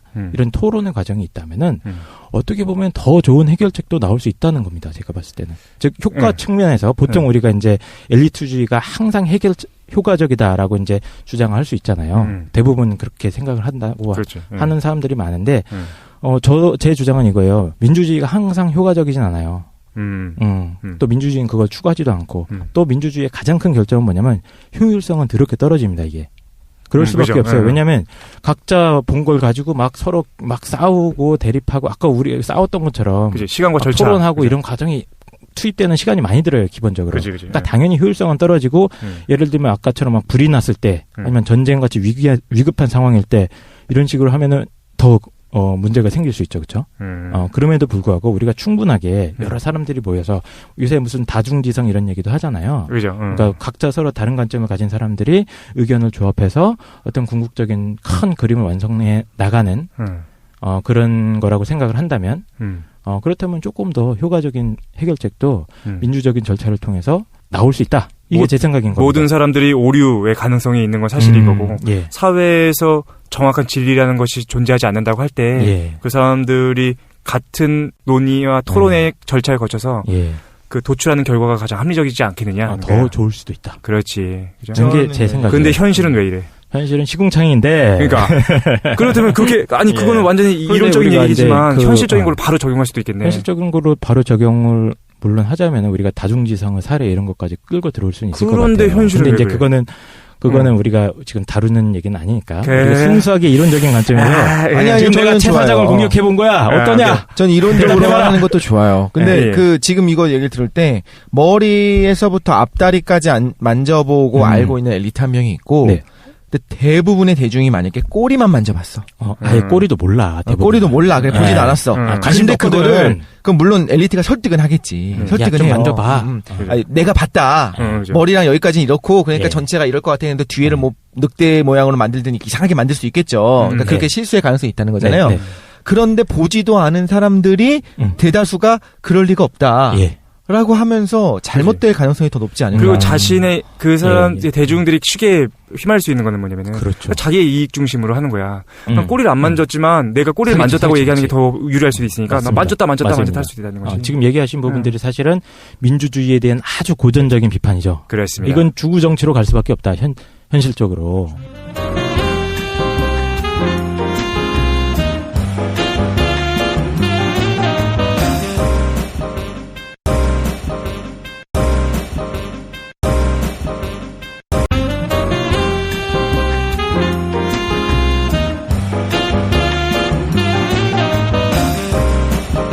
중우 정치는 이제 누가 플라톤이 얘기했던 건가요? 플라톤도 민주주의를 굉장히 싫어하죠. 어리석은 대중들이 이끄는 정치. 그 사람의 결론은 이거예요. 민주주의는 필연적으로 나쁜 정부를 만든다. 그렇죠. 네, 참주 정치. 참주정. 독재 정부. 그러니까 민주주의에서 그게 발생한다는 거예요. 그러니까 시간 문제지 민주주의 두면 반드시 독재 정부 발생할 수. 그렇게 간다고 보고 민주주의의 가장 큰 나쁜 점은 뭐냐면 자기가 자기한테 자기를 해야 한다고 그러는 거예요. 맞아요. 스스로가 왜냐면 모르고 그냥 무지한 사람들이 아무거나 선택을 하니까 랜덤하게 정책 결정이 일어나는 거랑 마찬가지니까 그게 자기한테 해를 끼칠 수도 있는데. 그게 우리네. 슬프다.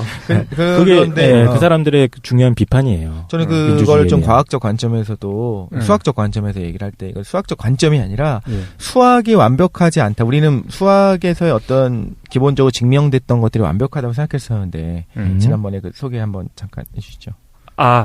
그 지금 독실이가 얘기하려고 하는 거는 이제 수학적 진리에 대한 얘기하는 거죠. 그러니까 그 수학적 진리조차 완벽하지 않다라고 하는. 그 괴델이라는 사람이 불완전성이죠. 불완전성 원리에 대해서 얘기하면서 아주 간단하게 얘기하면은 수학이 가능하지 않다라는 걸 수학적으로 증명해내는 가능성이 있다. 그러니까 수학이 완전하지 않다. 그렇지. 그렇게 이제 이럴 가능성이 있다라는 걸 증명해냈지만 수학적으로 증명했어요. 그렇다고 해서 지금까지 우리가 수학적으로 정리된 증명들이 다 쓰레기가 되는 게 아니거든요. 그러니까 틀린 가능성이 있지만 전문가 집단이 그러니까 전문가 한 명이 아니라 전문가 집단이 치고받고 하면서 자기네끼리 토론을 벌여가지고 이게 우리 사회가 이렇게 걸어가는 것도 이상적이고 우리에게 더 이득이 된다라고 하는 것이 그거에 대해서 비전문가들 도 그냥 듣고서 난 이건 것 같아라고 이렇게 쉽게 판단하는 것보다 정답에 가까울 가능성이 훨씬 높지 않냐. 저는 그렇게 생각을 하는 거죠. 그러니까 우리가 틀릴 가능성이 있기 때문에 전문가랑은 필요가 없다. 이거는 좀 잘못된 주장이 필요가 없다는 주장은 아닙니다. 민주주의는 전문가 집단을 굉장히 중요시합니다. 그렇긴 하죠. 맞아요. 그래서 대의민주주의가 되는 거고. 근데 그 선택의 권한에 있어서 네. 소수한테 정권을 줘가지고 진행하면 더 효율적이고 빠르게 효율적일 수 있다. 정확하게 할 수 있는 거 아니냐라고 믿는 분들도 많잖아요. 그렇죠. 저도 효율성 면에서는 분명히 엘리트주의의 장점이 있다고 봅니다. 단 여기에서 계속 우리가 지금 주의해야 되는 게 우리가 독재를 옹호하는 게 아니에요. 맞아요. 다시 한번 상기시켜드리지만 오케이. 그 완벽한 철인, 도덕적이고 지적으로 완벽하게 트레이닝 받은 그 철인 정치 상황을 가정을 하는 겁니다, 여러분. 저희 이상한 사람들 아닙니다. 나는 패하지 않은 사람들. 구체적으로 얘기하면 나는 이제 현실적인 정치인들, 대리 정치인들이 정치하는 것보다 달라이 라마가 정치해주는 게 더 좋지 않겠는가. 세종대왕이 정치해주시고. 뭐 세종대왕이 좋은 예일 수도 있겠죠. 좋은 예일 수 있을 거야. 전제 정권으로 다 욕먹는 거 아니야? 도덕성이나 어떤 지적인 훈련을 다 가지고 있는 사람이라면. 그러니까 성군들 있잖아, 역사적으로. 존경할 수 있는 사람, 파파스마프나 이런 존재들이 우리를 이제 통치해주면은 좋지 않겠는가. 저 그 채 사장이 유머에 빠져들기 시작하면 그게 어떻게 미워할 수가 없어. 유머가 아니라는 게 문제죠. 아니 요즘 막 장난 아니에요. 인기가. 너무 좋게 하지 마. 그래서 요즘 더 하시는구나 오늘. 뭔 소리 하나 했어. 애들 플러스. 파파스머프. 뭐 괜찮다. 위대한 지도자가 있다. 생각해보니까 그러네요. 우리 만화 같은 거 보면 항상 제일 나이 많은 현인들이 나오잖아요. 근데 그 사람들이 내려주는 결정이 항상 옳아. 만화를 보면. 그렇죠. 그러니까 그게 저는 이렇게 생각을 해요. 아주 고전적인 시대에 사실 그때 무슨 의무교육이 있습니까? 아무것도 없습니다. 그러니까 그 그리스에서 민주주의를 뜻하는 말이 데모크리토스예요. 데모크리토스. 예, 맞아요. 그래서 데모라는 뜻이 뭐냐면 그냥 군중, 무리들. 그때 당시에는 무산자 계급, 가난한 사람들을 의미했어요. 근데 그 사람들은 당연히 배운 게 없어요. 그때 당시는 더 심각한 상황일 거 아니야. 그냥 농부들이에요. 아니면 뭐 상인들, 농부들 그런 계급들을 상황하고 이론을 만들었을 때는 그렇게 나올 수 있다고 봅니다. 그러나 현대 사회에서는 아시다시피 17, 18세기 이제 넘어오면서 어느 정도 의무 교육이 보편화되고 많은 사람들이 기본적인 비판적 사고력 교육, 판단력 교육, 뭐 도덕성에 대한 어떤 훈련 이런 것들을 갖다가 쭉 받아오지 않습니까?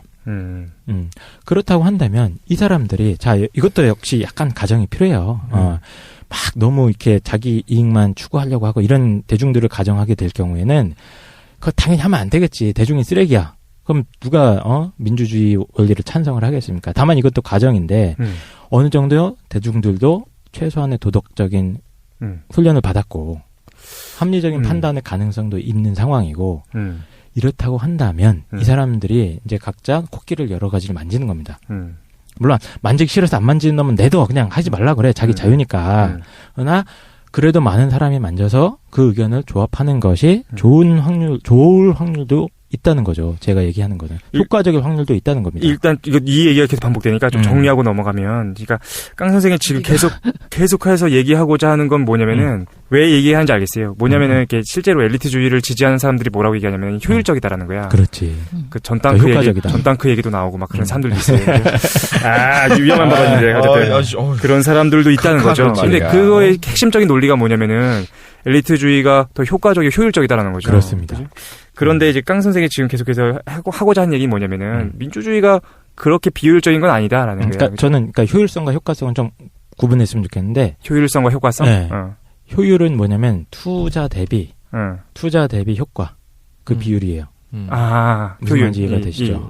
효과는 그 총 효과의 크기, 그 이펙트의 크기죠. 예. 그러니까 효과에 있어서는 물론 효율은 당연히 민주주의가 떨어진다 가능성이 훨씬 높죠. 그 절차가 복잡하니까. 그러니까 효율은 떨어져요. 그걸 제가 얘기하고 싶은 건데. 효과는 더 클 거다? 효과 측면에서. 그러니까 더 공동체를 위해 좋은 정책을 결정을 하려고 한다면, 엘리트들이, 이렇게 모여가지고, 이렇게 토론해서 하는 방법도 좋을 수 있겠지만, 그러나 더 많은 대중들이 모여가지고, 그 대중들은 계속 얘기하지만, 어느 정도는 트레이닝을 받아야겠죠, 당연히.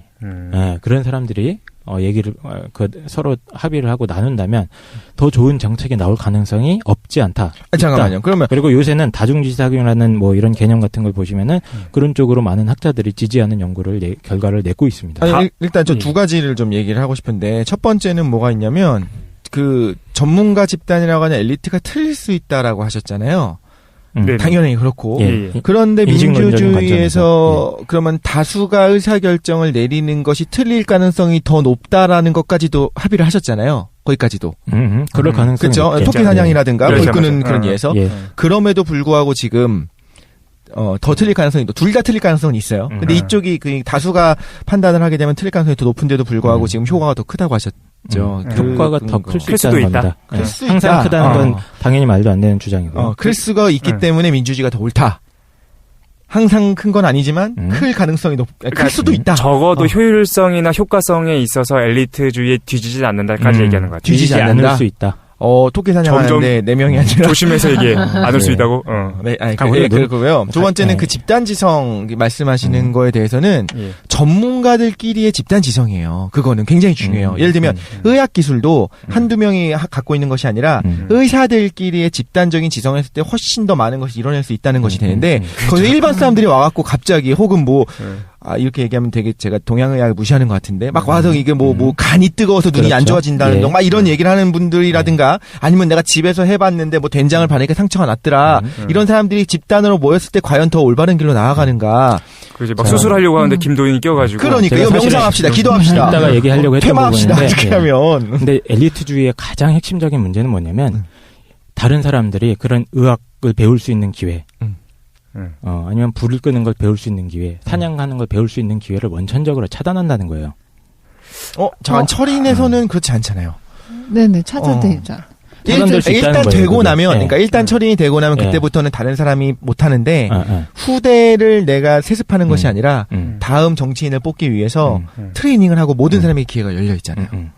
그러면 좀 그 얘기는 다른 게 아닌가. 김도인 얘기 좀 들어보시죠. 왜냐면 김도인이 뭘 못하냐면은 그런 능력치가 없어. 그러니까 다른 사람들 말할 때 끼어들어가지고 얘기하는 그 능력치가 없어가지고 기다려 그냥. 그래가지고 기다리는 거 아니에요. 그래. 별로 말하고 싶은 욕구가 없어요. 왜?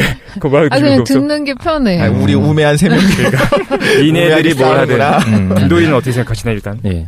저는 이게 궁금해요. 그 엘리트 집단이 뭔가 모든 거를 100% 완벽하게 신처럼 알 수 있는 건 아니에요. 왜냐면 자동기계는 아니기 때문에 뭔가 그렇지. 오류 가능성은 인정하지만 뭐를 인정해야 되냐면 이 사람들이 왜 맞는 게 더 훨씬 더 좋다고 보냐면 인간 삶이 너무 다양한 거예요. 그래서 사람들이 합의하고 거쳐가지고 효과적인 결론을 도출해낼 수 있는데 분배할 건가 말 건가 이런 대주제는 할 수 있어요. 근데 일상적으로 파고 들어가면 거기에도 분배 대상자들이 너무 다양하게 살고 있는 각자 의견이 분자들. 다 다르죠. 입장이 다르고. 그거를 모든 사람 예를 들어 대중이 모여서 합의한다고 해서 항상 그 세부적인 문제들까지도 다 효과적인 결론을 도출할 수 있다고 보진 않거든요. 그거 예까지 준비를 해왔습니다. 예를 들면 저 같은 경우는 이제 과학은 좀 아니까 과학에 관련된 어떤 정책에서는 이것이 옳다 안 좋다. 예를 들면 원전.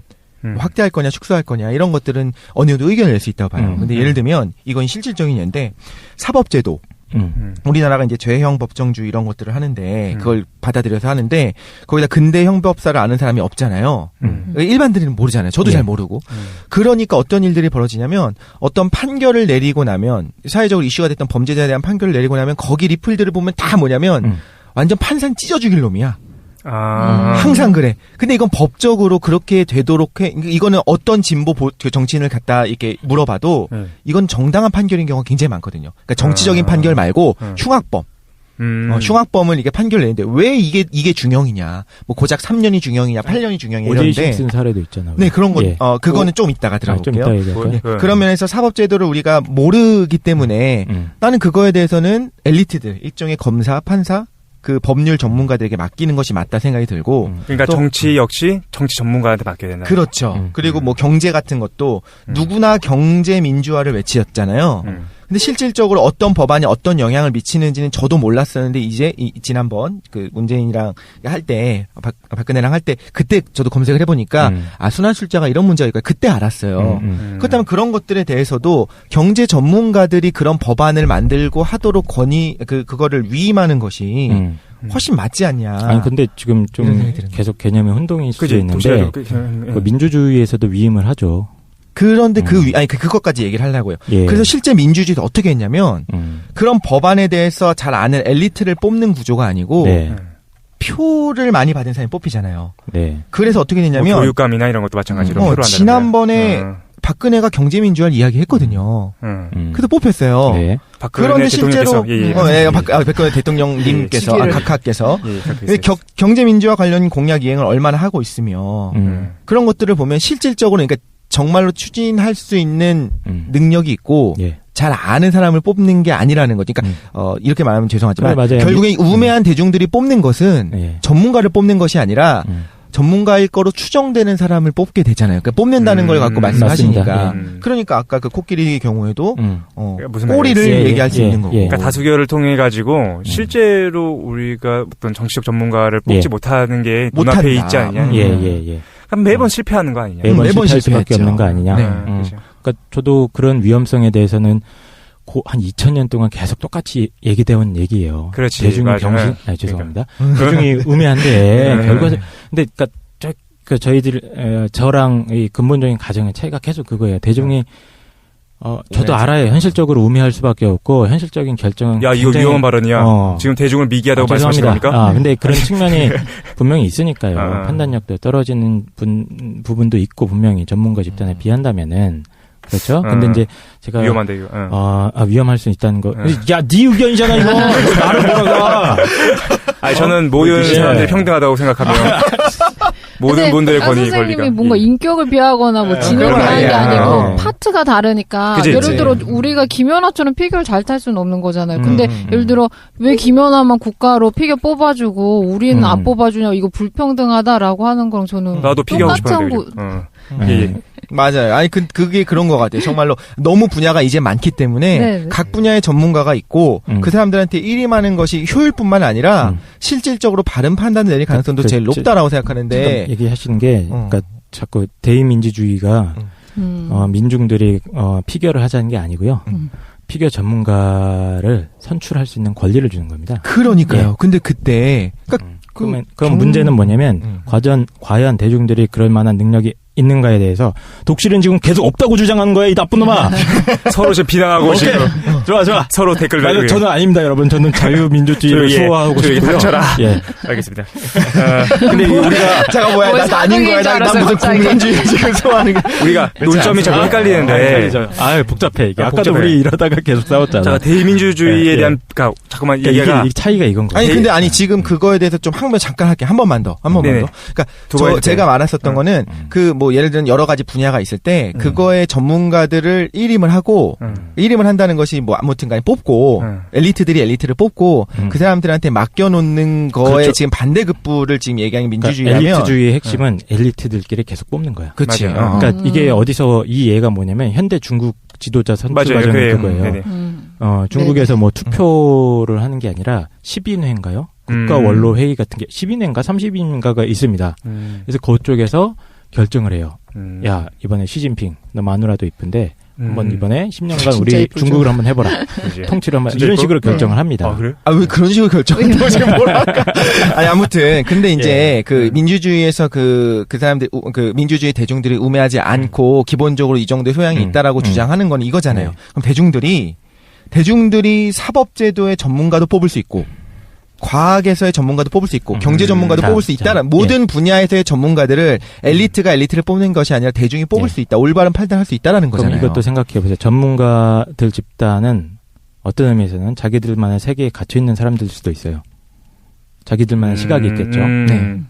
자기들만의 오류가 커질 가능성도 있습니다. 그 사람들은. 그러니까 제가 계속 말씀드리는 거는 다양한 관점이 효과적일 수도 있다는 거예요. 그래서 나오는 게 오제이 심슨 사건입니다. 아무리 바보 같고 이런 사람들의 관점도 물론 그런 이상한 사례가 지금 얘기를 해주십시오. 근데 오제이 심슨 사건이 뭐냐면, 그러니까 이게 DNA가 범죄를 저질렀다는 거에 결정적 증거로 채택되기 전에. 그러니까 이게 첫 번째 사건이에요. 그때 90년대였죠. 1990년. 네, 95년에. 95년이에요. 얼마 안 됐네. 95년인데 그 심슨이 자기 와이프였나요? 여자친구? 예, 와이프였어요. 살해했습니다. 죽였는데. 정황상으로도 사실 너무 뚜렷했고. 문제는 DNA가 죽인 걸로, 검출이 됐어요. 근데 그 전까지 한 번도 DNA가 법정에서 증거로 채택된 적이 없었어요. 그래서 이제 변호인단이 어떻게 이제 공격을 하냐면, 과학자를 불러요. 의사를 불러. 그래서 이게, 이 DNA 증거가 이 사람이 범인이라는 것이 확실하냐라고 물어봐요. 확실하지 않다. 이제 과학자는 이렇게 얘기하죠. 99.999% 정도 된다. 뭐 10,000분의 1 혹은 100,000분의 1 정도의 확률로 그 오차가 있을 수가 있다. 그럼 이제 배심원을 설득하는 거예요. 배심원이 말하자면 저희 일반 대중이라 생각하는 겁니다. 확실하지도 않은데 만분의 1이라도 틀릴 가능성이 있는데 이걸 가지고 이 사람을 범죄자라고 확실하게 판단을 내려도 되느냐 이렇게 몰아간 거죠. 그래서 실질적으로 무죄 판결이 배심원들이 그렇게 거기 넘어갔어요. 사실은. 확실하진 않다라고 지금 말하자면 이야기한다고 생각을 한 거예요. 거기 넘어가서 무죄 판결이 났습니다. 그렇죠. 근데 사실 이제 현실적으로 보자면 그 이후에 모든 법정 증거에서 DNA는 결정적인 증거로 채택되고 있어요. 이때는 그 과학기술을 따라오지 못한 거예요. 대중들이 따라오지 못한 거죠. 그러니까 오히려 전문가 집단들이 자신들의 틀에 갇혀가지고 제대로 못 볼 가능성과 대중들이 굉장히 전문적 지식이 필요한 현재 사회에서 둘 다 있죠. 그 같지 않잖아요. 둘 다 있지. 둘 다 있는데 전문가가 실수할 가능성보다 전문가가 오히려 제대로 못 볼 가능성보다 대중들이 제대로 못 볼 가능성이 훨씬 높다고 보는 거죠. 일단은 계속 반복되고 있는데 무슨 얘기인지 알겠어요. 일단은 좀 정리하면서 갑시다. 원래는 우리가 지금 이론적 측면에서 두 가지를 다뤄야 돼. 효과를 먼저 얘기를 하려고 그런 거야 지금. 그죠. 그다음에 어떤 결정 방식이 더 효과적인가 했을 때 이제 엘리트주의를 지지하시는 이 독재주의자들은 나는 아니야. 민중들은 이건 안 된다. 이놈들한테 맡기면은 오제이 심슨 같은 사건이 난다. 오류 가능성이 높다 이 얘기를 하시는 거고. 그렇죠. 근데 저는 그럴 가능성이 없다고 부인한 게 아닙니다. 그리고 사실 역사적으로도 계속 지금 우리도 맨날 본다고 하면 또 불충인가요? 근데 어쨌든 그런 사건 사례들이 무수히 많습니다. 저도 그걸 저도 모르는 게 아니고 플라톤도 제일 싫어했던 게 배심원들이 소크라테스를 사형 판결을 내려버리잖아요. 그렇지. 그런 거에 굉장히 실망을 한 겁니다. 플라톤 같은 경우도. 그때 당시 그리스가 왜 이렇게 망했느냐?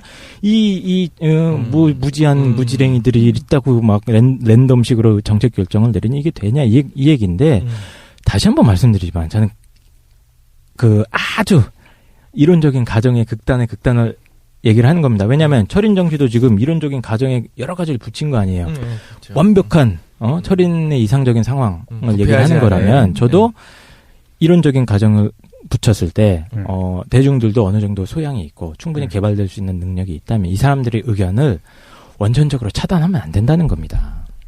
오케이, 일단 정리합시다. 이게 너무 오래 얘기했어요. 경우도 있죠. 비슷한 얘기들이 이렇게 나오는데. 우리 잠깐 너무 과열됐으니까. 그러니까 일단 정리하면 넘어가면은 이론적 측면 얘기하고 있고 이제 경제적 효율성의 측면에서 엘리트주의랑 민주주의에 대해서 얘기하고 있는데 원래 우리 윤리적 측면도 좀 얘기를 해야 되는데 시간이 너무 많이 가서 그죠? 잠깐 쉰 다음에 잠깐 나가서 멱살 좀 잡고 오겠습니다. 그 다음에 이어서 하겠습니다. 잠깐 쉬지요. 자, 우리 잠깐 쉬었습니다. 쉬고 왔습니다. 네.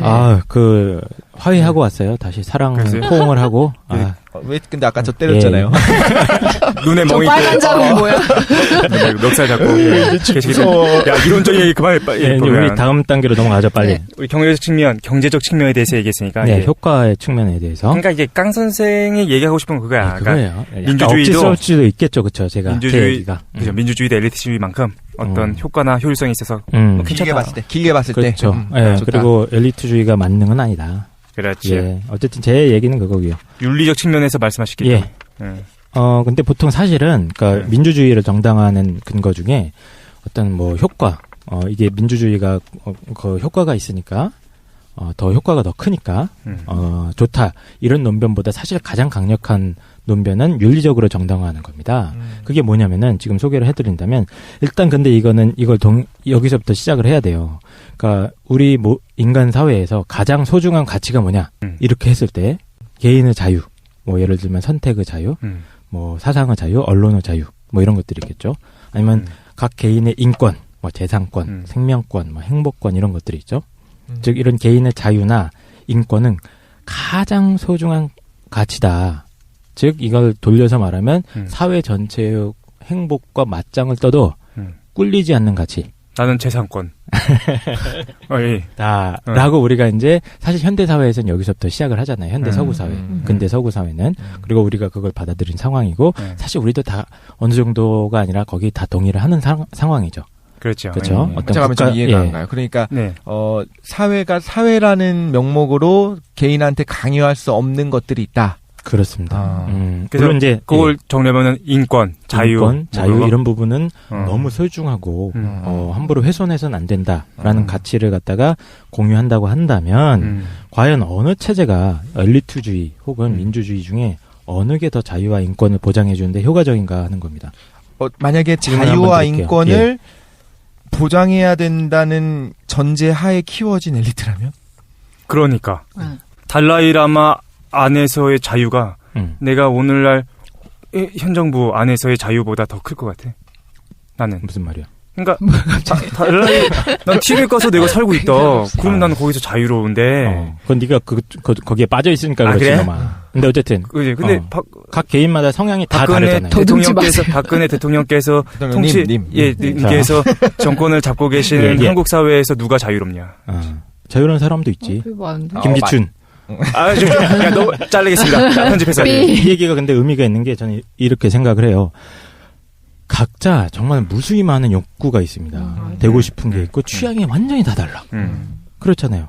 근데 이런 하나하나에 대한 어떤 선택권을 제한해서는 안 된다는 게 기본적인 우리의 합의 사항이라고 한다면 엘리트들이 내가 신이 아닌 이상 모든 사람의 어떤 욕구, 취향 이런 것들을 대변할 수 있을까요? 근데 이게 지금 논의가 너무 일반화되고 있는데, 그러니까 쉽게 얘기해서 이거예요. 정치 전문가 집단이 만약 존재한다면, 정치 전문가는 정치적 의사결정에 있어서 한정될 것이고, 개개인들이 자유롭게 시장 경제라고 한다면 개인의 욕구나 다양성이 만족될 테니까, 그러면은 사실은 우리가 꿈꾸고 있는 자유나 인권에 대한 문제가 이론적인 엘리트주의 안에서는 그게 침해될 것인가? 침해되지 않을 것 같아요. 기본적으로 엘리트들은 아까 우리가 가정 중에 하나는 그 사람들은 올바른 국가의 방향에 대해서 알고 있어요. 그게 가장 효과적인 방법이라고 알고 있어요. 그죠. 예를 듭시다. 이건 아주 나이브한 예지만 술이 인간의 정신에 큰 해악을 미친다. 혹은 담배라고 합시다. 술은 됐고 담배가 미치는 해악에 대해서는 다 알고 있죠, 그렇죠? 그래서 예를 들어서 엘리트들이 판단하기에 이건 없어져야 되는 거야. 사회 악이야. 그게 공익에 더 증진이 돼. 그래서 담배를 금지시킬 수 있습니다, 그렇죠? 만약에 그런 엘리트들이 그런 판단을 한다면 그렇다면 필연적으로 그럼에도 불구하고 나한테 해가 되는 걸 알아. 술, 담배가. 근데 나는 하고 싶어. 그럴 수도 있단 말이야. 그건 근데 지금 얘는 대의민주주의 안에서도 똑같이 발생하는 똑같이 발생은 하죠. 그럼에도 불구하고 담배 피고 싶어 하는 사람들의 목소리가 분출될 통로가 있는 거죠. 민주주의 안에서는. 그러니까 그런 측면에서 제가 생각하기에는 아무리 엘리트들이 뭐 자상하고 공감 능력이 뛰어나고 모든 사람들의 욕구를 다 계산해서 뭔가 입안을 한다고 치더라도 그 개개인의 욕구를 갖다가 일일이 만족시키는 해결책은 원천적으로 당연히 불가능. 물론 민주주의가 그게 가능하다는 게 아닙니다. 그런데 이론적으로 봤을 때 민주주의는 그런 욕구나 그 개개인들의 어떤 사상의 자유, 선택의 자유를 갖다가 분출하고 표현할 수 있는 창구를 만들어주자는 그런 그거를 이제 의사결정 과정에 반영하자는 그런 제도라고 생각을 해요. 그러니까 민주주의 안에서는 개인의 의견이나 자유가 그 보장된다라는 표현이 가능하니까 일단 아무리 얘가 판단력이 떨어지고 그런다고 하더라도 어떻게 생각하시나요? 기본적으로 그 사람들이 모두 대중이 자기의 개인적인 욕구나 개인적인 가치관 중요하고 자기가 추구하고 싶은 거를 다 표출하는 거를 자유 상태라고 보잖아요. 그렇죠. 저는 이게 혼란 상태라고 봐요. 왜 그러냐면 이거 듣게 왜냐면 뭐 고전 정치 철학에서나 다 동양에서는 어떤 비유를 드냐면 정치나 정부는 너무 크기가 크니까 개인이랑 똑같이 이제 생각해봐요. 가정을 해보는 거죠. 플라톤도 처음에 그렇게 얘기하고 홉스도 국가를 하나의 유기체처럼 일단 생각을 해보는 거죠. 한 사람이랑 동일하다고 원리 구조를 전제하고 들어가는 거예요. 그래서 왜냐하면 정부는 대단히 규모이니까 그래서 개인도 어떠냐면은 개인의 감각적인 욕구들이 여러 가지 있잖아요. 그래서 뭐 먹고 싶은 욕구도 있고 감정적인 욕구도 있고 여러 가지들 그래서 자기의 1대1로 다 동등하게 표출해요, 의견을. 그 상태가 자유롭다고 생각할 수 있는데 이렇게 되면 어떠냐면 개인의 심신의 건강이 깨져요. 그러니까 이거 약간 뭔가 혼란 상태예요. 자기한테 해가 있을 수 있다는 겁니다. 네네. 그래서 뭐 식욕이 되게 강해지면은 이 사람들은 그 뭔가 뭐 체력이나 쉽게 말해서 술 담배 하는 거야. 자기가 원한다고. 근데 그게 자기 몸한테 해가 되지만 네네. 그 절제가 없는 인간들은 자기 몸에 해가 되는 짓을 계속하는 거죠. 맞아요. 깡 선생님 항상 늘 되게 정확하게 쉬운 비유로 정리해 주셔서 제가 되게 고대 철학 전공할 뻔해서 일단은 그러면 중구난방으로 하는데 그러니까 감정적인 것도 뭔가 제가 슬퍼요. 슬픈 상황에서 내 슬픈 감정을 표출할 수 있게 해줘 하지만 이게 강해지면 어떻게 되냐면 감정을 표출했는데 우울증에 걸릴 수 있는 거예요. 그렇죠. 네, 그러니까 이거 조화 상태가 안 되는 거여서 저는 이거를 다 조화롭게 할 수 있는 하나의 역할을 해줄 수 있는 게 필요하다고 보는 거고 강 선생님은 이게 어쨌든 기본적으로 억압되면 안 되고 모든 게 자유롭게 표출되는 게 기본 자유 상태다. 근본적인 가치관의 차이인데 이제 제가 대변한 입장이 이제 서구 사회에서 얘기하는 그 자유주의 입장인 거죠. 개인의 뭐 모든 뭐 개개의 어떤 개성, 다양성, 뭐 욕구, 뭐 그 사람들의 어떤 선택의 자유 이런 걸 갖다가 어떻게 보면 우리나라에는 사실 좀 이게 이상할 수도 있어. 근데 서양인들 보면 이걸 너무 이상할 정도로 신성시하죠. 그렇죠. 총기 사용 허용하거나 맞아요. 뭐 이런 것까지 보면은 근데 사실 전통 사회에서 뭐 기존에는 개인의 자유보다 더 우선하는 가치가 있다. 그렇지. 뭐 생각을 해왔죠. 네네. 예. 그리고 뭐 서양 그 정치 철학 내에서도 그 마이클 샌델 있잖아요. 그렇지. 공동체주의자들이라고 이제 부르는데 그 사람들도 유사한 주장을 합니다. 야, 개인의 자유가 중요한 건 맞긴 맞는데 부정을 하진 않죠. 그러나 그건 못지않게 개인은 어떤 공동체 속에 속해 있는 존재이기 때문에 공동체의 질서, 가치, 어떤 전통적인 도덕, 미풍양속 이런 것도 중요하다. 이렇게 볼 수도 있습니다. 그런 관점에서 본다면은 당연히 이제 조금 엘리트주의나 이런 거를 옹호하는 쪽으로 가겠죠. 예. 근데 일단 핵심은 그거잖아요. 뭐냐면 나는 근데 이거 좀 현대적인 의미로 바꿔보면은 나는 그 예를 들어서 야 이렇게 얘기하면 나 비판할 수 있을 것 같은데 유치원 학생들한테 운전면허증을 쥐어주는 건 사실 폭력이에요. 운전을 하게 시키는 거죠. 예. 자기가 사실 자기가 관심 있는 것들은 개인마다 다 다른 거고.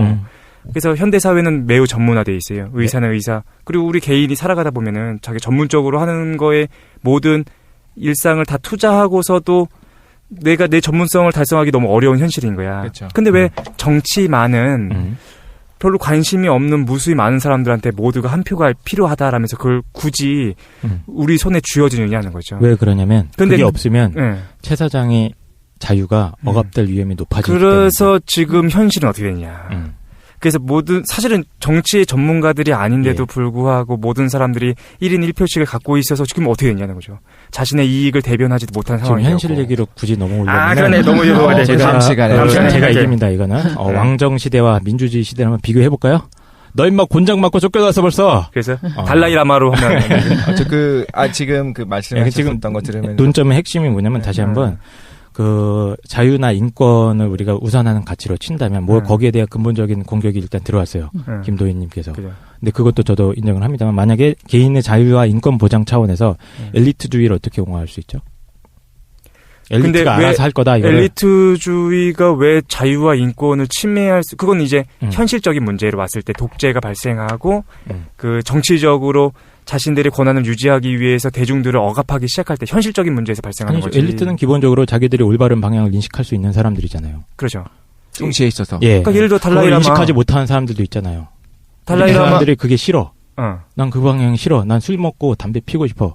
그럼에도 불구하고 일방적인 의사결정을 한다면 엘리트주의는 기본적으로 일방적인 의사결정이잖아요. 그럼 그 사람들의 자유가 침해될 수밖에 없는 거죠. 그런데 예를 들어 아까 독실이가 얘기했던 것처럼 그 엘리트가 어떤 지향점을 갖고 키워졌냐면은 개개인의 다양성이 지켜지고 그들이 행복하고 그들의 자유와 인권이 보장되는 방향으로 전체 공동체가 성장해야 된다라는 교육을 받았다면 그러면 제가 봤을 때는 그 엘리트는 민주주의를 할 겁니다. 근데 어쨌든 근데 과연 그럴까요? 정치적 의사결정에 있어서 그러니까 세부적인 사안을 결정하는 데 있어서 엘리트가 의사결정을 안 해야 되는데 어떤 방향이 올바르다고 판단을 안 해야 되는데. 그런데 이제 그러니까 자꾸 현실적인 얘기를 자꾸 꺼내고 싶은데. 근데 현실적으로 손에 쥐어졌더니 어떤 일이 발생했느냐는 거예요. 뭐가요? 현실적인 얘기는 하지 말고. 현실적인 얘기하지 마. 그래, 알았어. 아니, 지금 질문한 거에 대해서 민주주의도 마찬가지잖아요. 민주주의도 내가 이렇게 하고 싶은 그게 있는데, 내가 마음대로 살고 싶은 그 자유가 있고. 다 있죠. 그런데 민주주의도 마찬가지로 내가 표결을 해갖고 합의가 이루어지지 않았기 때문에. 내가 졌어. 그럼 마찬가지 아닌가요? 그래도 한 표라도 던졌기 때문에 이거는. 어느 정치 체제에서든 모든 자유는 보장이 당연히 안 돼요. 강제가 발생할 수밖에 없어요. 네네. 문제는 뭐냐면 그 강제가 발생하는 과정에서 일방적으로 오다가 떨어지는 거냐 아니면 내가 내 의견의 목소리를 분출할 수 있는 창구가 있는 거냐 의사결정 과정에 이게 저는 큰 차이라고 봅니다. 그 창구가 사실상 개인의 자유나 인권을 보장할 수 있는 최소한 안전장치 역할을 한다는 거죠. 물론 그게 목소리가 묵살될 수도 있어요. 묵살될 수도 있습니다. 하지만 그 창구라도 있어야지 그래야지 얘기라도 해보고 얘기라도 할 수 있는 겁니다.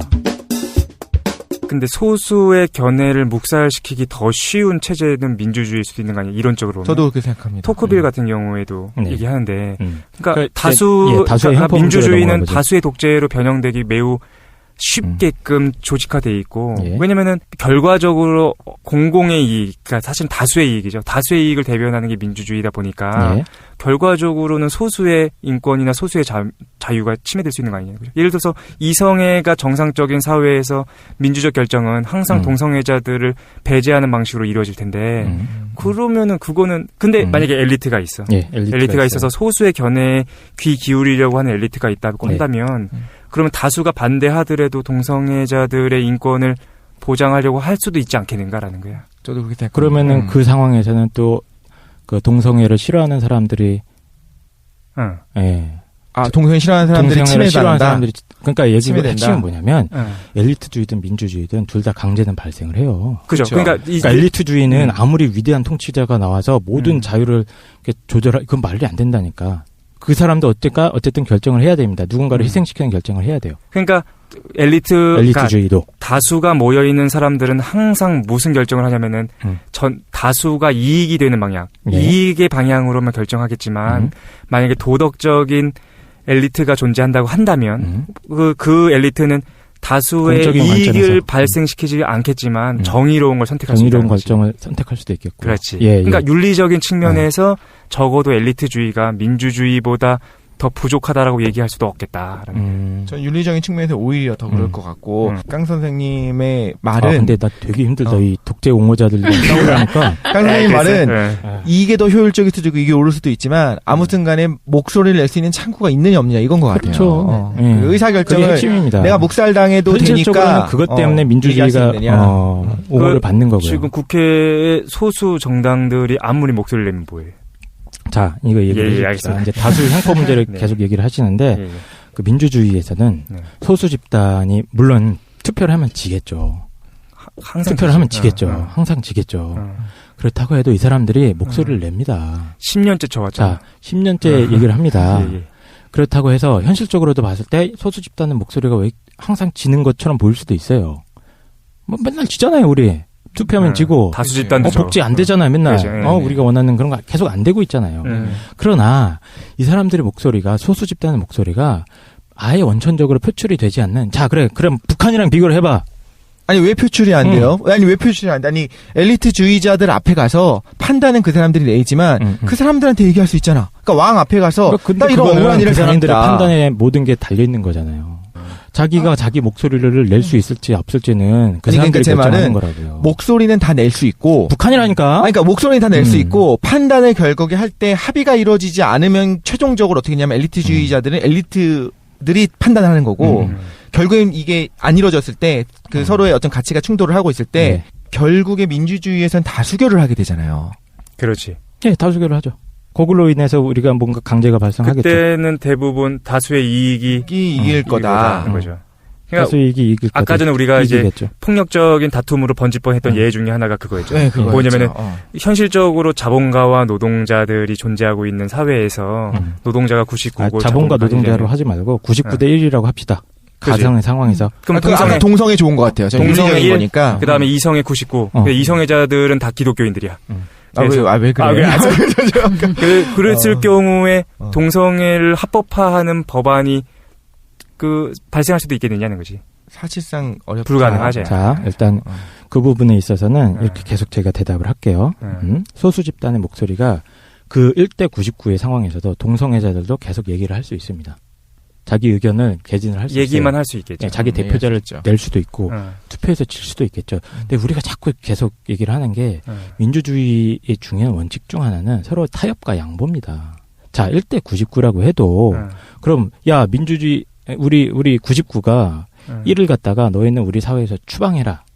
아예 너 상대로 인정을 하지 않겠다. 이게 아니에요. 기본적으로는 관용 타협의 원칙 아래서 이 사람들의 목소리에서도 귀를 기울여주는 겁니다. 네, 정말로 거기서 점점 1이 2가 되고 2가 3이 되고 그럴 수도 있고 아니면 1이 자연 도태적으로 도태가 될 수도 있겠지만 유전적으로 중요한 건 뭐냐면 그 가운데 소수 집단의 의견이 표출이 돼서 합의와 양보와 타협의 가능성이 있다는 거예요. 아니 그 엘리트들한테 얘기하면 왜 안 되냐는 거지. 그 판사한테 왜 가서 엘리트들한테 무조건 맡길 수가 없는 문제라는 거죠. 그건. 예를 들어서 어떻게 엘리트가 모든 집단의 의견을 다 반영을 해서 얘기를 해줍니까? 99명은 신이에요, 신. 99명은 기독교인이야.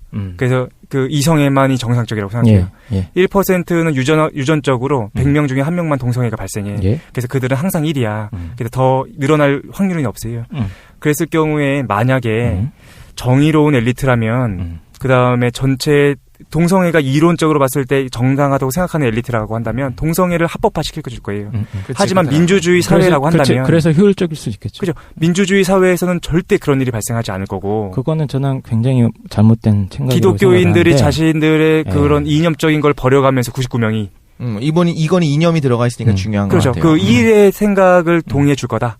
저는 가능하다고. 이건 억지다. 왜 이게 억지라고 보는지 저는 아까부터 이것 때문에 싸웠는데 자, 민주주의가 도대체 뭔지 제발 좀 다시 한번 생각을 해주세요. 근데 중요한 건 그거야. 그러니까 깡 선생이 자꾸 얘기하는 거는 그런 자신의 의견을 개진할 수 있는 가능성이 존재하지 않느냐. 근데 동성애자의 입장에서는 내가 내 말을 하는 가능성이 중요한 것이 아니라 내 동성애적 결혼을 합법화해주는 법률이 필요한 거 아니야. 근데 다수는 자꾸 99명 이렇게 얘기하는 거야. 네 얘기는 들어줄게. 그러니까 얘기 한번 해봐 실컷. 하지만 절대 포결은 안 해. 합법화는 안 시켜주는 거야. 그거는 폭력적인 사회이고 그거는 비윤리적인 사회가. 거기다가 북한으로 갑시다. 이건 니는 거기다가 그 다수는 이렇게 생각하는 거예요. 니는 병이다. 치료해야 된다. 이렇게 이야기를 하고 있는데 오히려 좀 이렇게 의학 전문가를 비롯한 과학 전문가를 비롯한 엘리트 집단에서는 오히려 아주 소수의 의견인데 들어보니까 맞아. 그리고 검증을 해보니까 이건 병이 아니야. 지금 계속 얘기하고 있는 거야. 중요한 전제 중에 하나는 전문가 집단은 그런 합리적인 판단 능력이 있어. 근데 대중들은 그걸 못할 거야를 이미 가정하고 있는 거예요. 잘 생각해 보세요.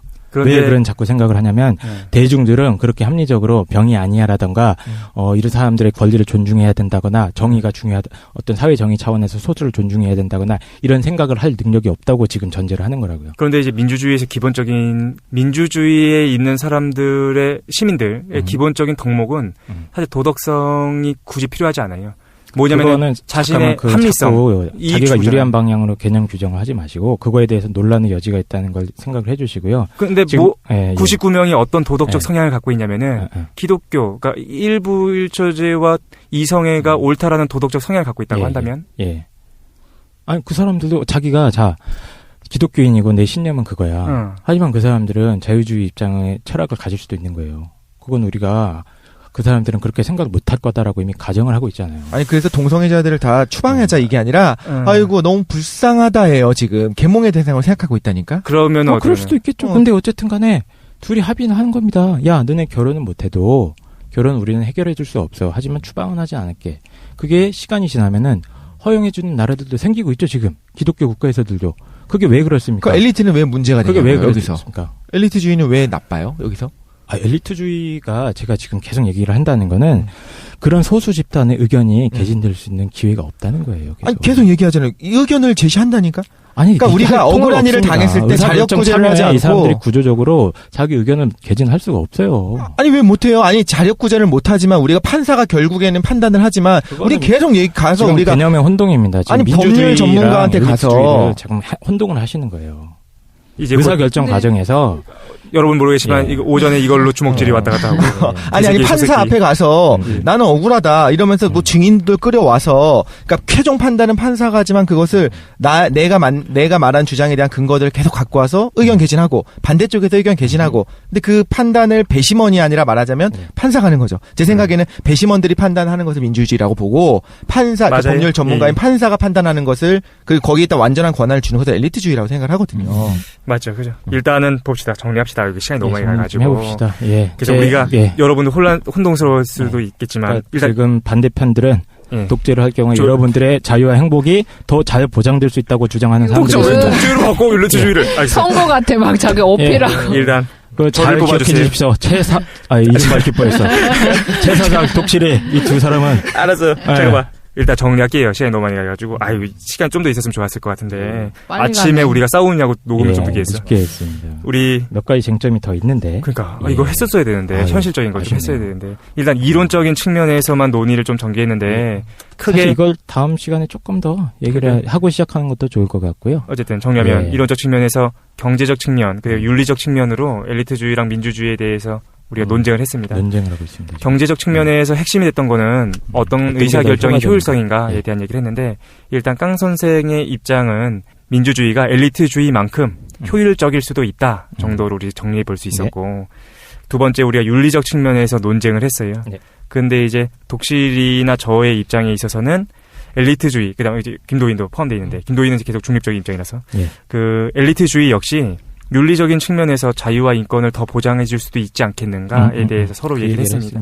근데 아까 전에 이제 처음에 말씀드렸지만 우리가 그건 알아요. 현실적인 측면에서 민주주의에 대해서 부정하기에는 어려운 시기라는 거죠. 제 눈에는 부정하는 사람들이 조용히 있긴 있어. 근데 우리가 어느 정도 해봤냐면은 사실 팟빵은 개인적으로 생각할 때 많은 분들이 진보적 성향을 띠신 분들이 그렇습니다. 많이 왜냐면 지금의 메인 미디어 자체가 너무 이제 보수화되어 있고 정확한 정보를 전달하지 않기 때문에 대한 매체로서 찾아오신 분들이 팟캐스트에 많다 보니까 사실 이제 진보적 견해를 가지신 분이 많이 계신 건 사실인 것 같아요. 그죠? 그래서 우리가 논의하기가 어려워. 하지만 생각해보면 실제 투표를 진행하다 보면 독재나 엘리트주의의 역사를 갖고 있었던 아니면 부패에 여기까지 해야 되나? 그런 견해를 갖고 있었던 정권이 지금까지 뽑혀왔던 게 사실이에요. 그러니까 실제로 대중들에서의 많은 부분들은 엘리트주의나 독재에 대해서 옹호했던 사람들이 있었다라는 거죠. 그래서 우리가 그 목소리가 이론적으로 어떻게 정당화될 수 있는지에 대해서 한번 같이 얘기해 본 거다. 얘기해보고 특히 저는 사실 저도 알아요. 최 사장과 독실이는 사실 민주주의자들입니다. 그러나 다만 아주 원론적이고 이상적인 상황을 가정했을 때 그리고 솔직히 말씀드려서 지금 현실 정치의 어떤 민주주의적인 모습들 이게 워낙 안 좋은 모습들이 눈에 띄잖아요. 오히려 거꾸로 가는 것이 그렇습니다. 그렇죠. 그렇기 때문에 그런 걸 좀 비판적이고 그렇지. 유연한 관점에서 조금 더 생각을 해보자. 그런 관점에서 좀 논의를 진행해봤던 것 같습니다. 일단 그래서 끝났는데 한 마디씩 좀 한 다음에 우리 마무리하는 걸로 하면 저부터 할까요? 저는 뭐 아까 전에 거의 제 얘기 거의 다 한 건데 일단은 엘리트주의나 민주주의 이론적 차원에 있어서는 우리 경제적이나 아니면은 그 윤리적 측면에서 서로 장단점이 있는 건 사실인 것 같고 저도 좀 아쉽습니다. 뭐가 아쉽냐면은 이번에 이제 선거 있잖아요. 선거가 있는데 사실은 그 우리 팟캐스트 안에서나 아니면 SNS나 트위터 상에서나 그러면 진보가 압승할 것만 같아. 세월호 사건과 엮여서 그죠? 그런데 아니죠. 걱정이 되는 거예요. 그런데 전체 우리 시민들 그리고 대중들의 많은 부분은 아직도 이제 독재나 엘리트주의에 대해서 옹호하시는 분들이 뿌리기 많은 것 같아요. 그분이 목소리를 안 내서 그렇지, 그죠? 사실 우리가 그들을 이제 못 배웠다, 그 다음에 잘못됐다라고 부정할 것이냐, 그거는 저는 반대로 민주적이지 않다라고 생각하고, 저도 마찬가지입니다. 그들이 어떤 논리를 갖고 있는지에 대해서 생각해 볼 필요가 있겠다는 생각이 듭니다. 그 소수 그 사람들도 이제 자기 견해를 개진할 필요가 있는 거죠. 그렇죠. 근데 만약에 우리가 민주주의를 스스로 옹호하면서 만약에 그렇게 독재나 엘리트주의에 대해서 얘기하는 사람들은 잘못되고 악이라고 규정한다면 그거는 일종의 비민주적인 행동이다라고 생각이 들어요. 저도 그렇게는 찬성합니다. 그렇죠. 저는 그래서 이렇게 우리 한번 얘기해 본 거고 우리 독실이는 어떻게 생각하십니까? 교육은 교육자에게, 과학은 과학자에게, 의술은 의사에게, 경영은 전문 경영인에게. 뭐야, 준비했어?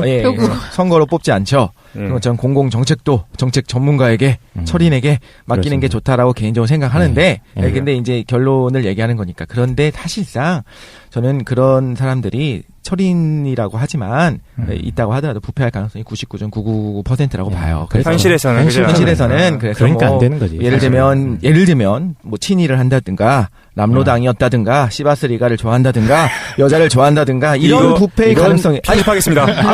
아니 그게 이제 한 사람이라고는 얘기 안 했어요. 아니 그런 가능성이 있다고 봐요. 왜냐면 인간이라는 게 저는 그런 욕망. 사실은 그거 제 얘기하시는 거잖아요, 그죠? 네 맞습니다. 시바스리도 좋아요. 그런데 진짜로 저는 그러니까 그 종교적인 면에서 보면 부패할 수밖에 없어요. 사람은. 맞아요. 그렇기 때문에 제가 생각하기에는 현실적으로 그 부패에 대한 견제 수단이 있는 거는 그나마 민주주의거든요. 그렇습니다. 투표를 통해서. 그래서 저는 그렇지만 지금 오늘은 이론만 한 거니까 부패 가능성이 없다면 저는 엘리트주의가 더 맞다라고 생각합니다. 김도인 어떻게 오늘 계속 지켜보셨는데? 네, 저에게 한 표 주시면 철인당을 설립해서 50년 트레이닝 프로그램을 만들도록 하겠습니다. 장난 아닌데. 사실 김도윤의 입장도 뭐 현실적으로는 의미 있는 입장일 수 있을 것 같아요. 그러니까 민주적인 절차 안에서 아까 잠깐 얘기를 나눠봤는데 철인을 트레인할 수 있는 아니 견제할 수 있는 기구가 중요하게 필요하다 이런 얘기를 계속 하시는 것 같은데. 그리고 역량이나 자질이 된 사람이 그렇습니다. 이게 후보로 나왔으면 좋겠어요. 예. 네. 뭐 다 하신 건가요? 네. 시간이 없으니까 죄송합니다. 네. 저는 그 엘리트주의와 민주주의 얘기를 해봤는데 사실 좀 걱정되는 게 그 최 사장이랑 독실이가 욕먹을 것 같아요. 약간 좀 근데 좀 오해를 말아주셨으면 좋겠는 게 이 사람들은 절대로 독재 옹호하는 사람들이 아니고요. 이론적인 관점에서 봤을 때 독재 그러니까 엘리트들의 통치, 엘리트들의 의사결정이 가질 수 있는 장점 그 측면을 조금 부각시켜 주신 것들 뿐입니다. 왜냐하면 현실 민주주의 문제가 너무 많잖아요. 그런 측면도 있기 때문에 맞아요. 하지만 원론적으로는 저는 이론적인 차원에서도 민주적인 의사결정 과정 그게 가지는 가치 이게 분명히 있다고 생각을 하고요. 사실 우리가 언제 다음 시간 얘기를 해봐야 될 것 같은데 민주주의라는 게 그냥 단순한 의사결정 과정은 아니죠. 오늘날 현대 사회에서는 어떤 궁극적인 사회 목표이자 이상향이자 어떤 사회 구성의 원리 이렇게까지 추앙을 받고 있습니다만 현실 민주주의의 모습은 어떻습니까? 아름다워요. 아주 멋있죠. 예, 아름다워요. 이 아름다운 시궁창. 이 문제에 대해서 우리가 시궁창을 불만. 우리가 민주주의 얘기할 때 되게 위험하다고 얘기한 것이 다수가 다수만을 위한 정책을 너무 할 것이다 했었는데 오히려 현실 민주주의 너무 짜증나요. 아니 다수인 서민을 위한 정치를 좀 했으면 좋겠는데 반대야 반대. 더 반대야. 그렇죠. 서민들이 너무 엘리트들 이 엘리트는 그 엘리트는 다른데 기득권들을 너무 보호해줘. 그렇다면 우리는 이 대중들을 몰아내야 될 것인가? 아니면 다른 해결책을 강구해야 되는가? 우리 그 민주주의에 대한 문제에 대해서 한번 그다음에 이제 현실적인 측면에서 좀 다루도록 하겠습니다. 근데 그때는 이미 저희 선거는 끝난 시점이 되겠죠. 선거는 끝나지 않고 영원하겠죠. 선거는 영원할 테니까. 그렇습니다. 여기까지 일단 마치도록 하고 아까 우리 홍보했던 대로 우리 다음에 11회에서는 좀 현실 민주주의 대안적인 측면, 현실적인 측면 다뤄보도록 하겠습니다. 민주주의 만세! 민주주의 만세! 민주주의 만세! 이 양아치들 고생하셨습니다. 고생하셨습니다. 페이스북이랑 네이버 카페 꼭 들어와 주십시오. 지대너비앗. 광고도 보내주시고 여기 독재주의자들 좀 욕 좀 해주세요. 알겠습니다. 감사합니다. 여기까지 하는 걸로 하겠습니다. 수고하셨습니다. 수고하셨습니다.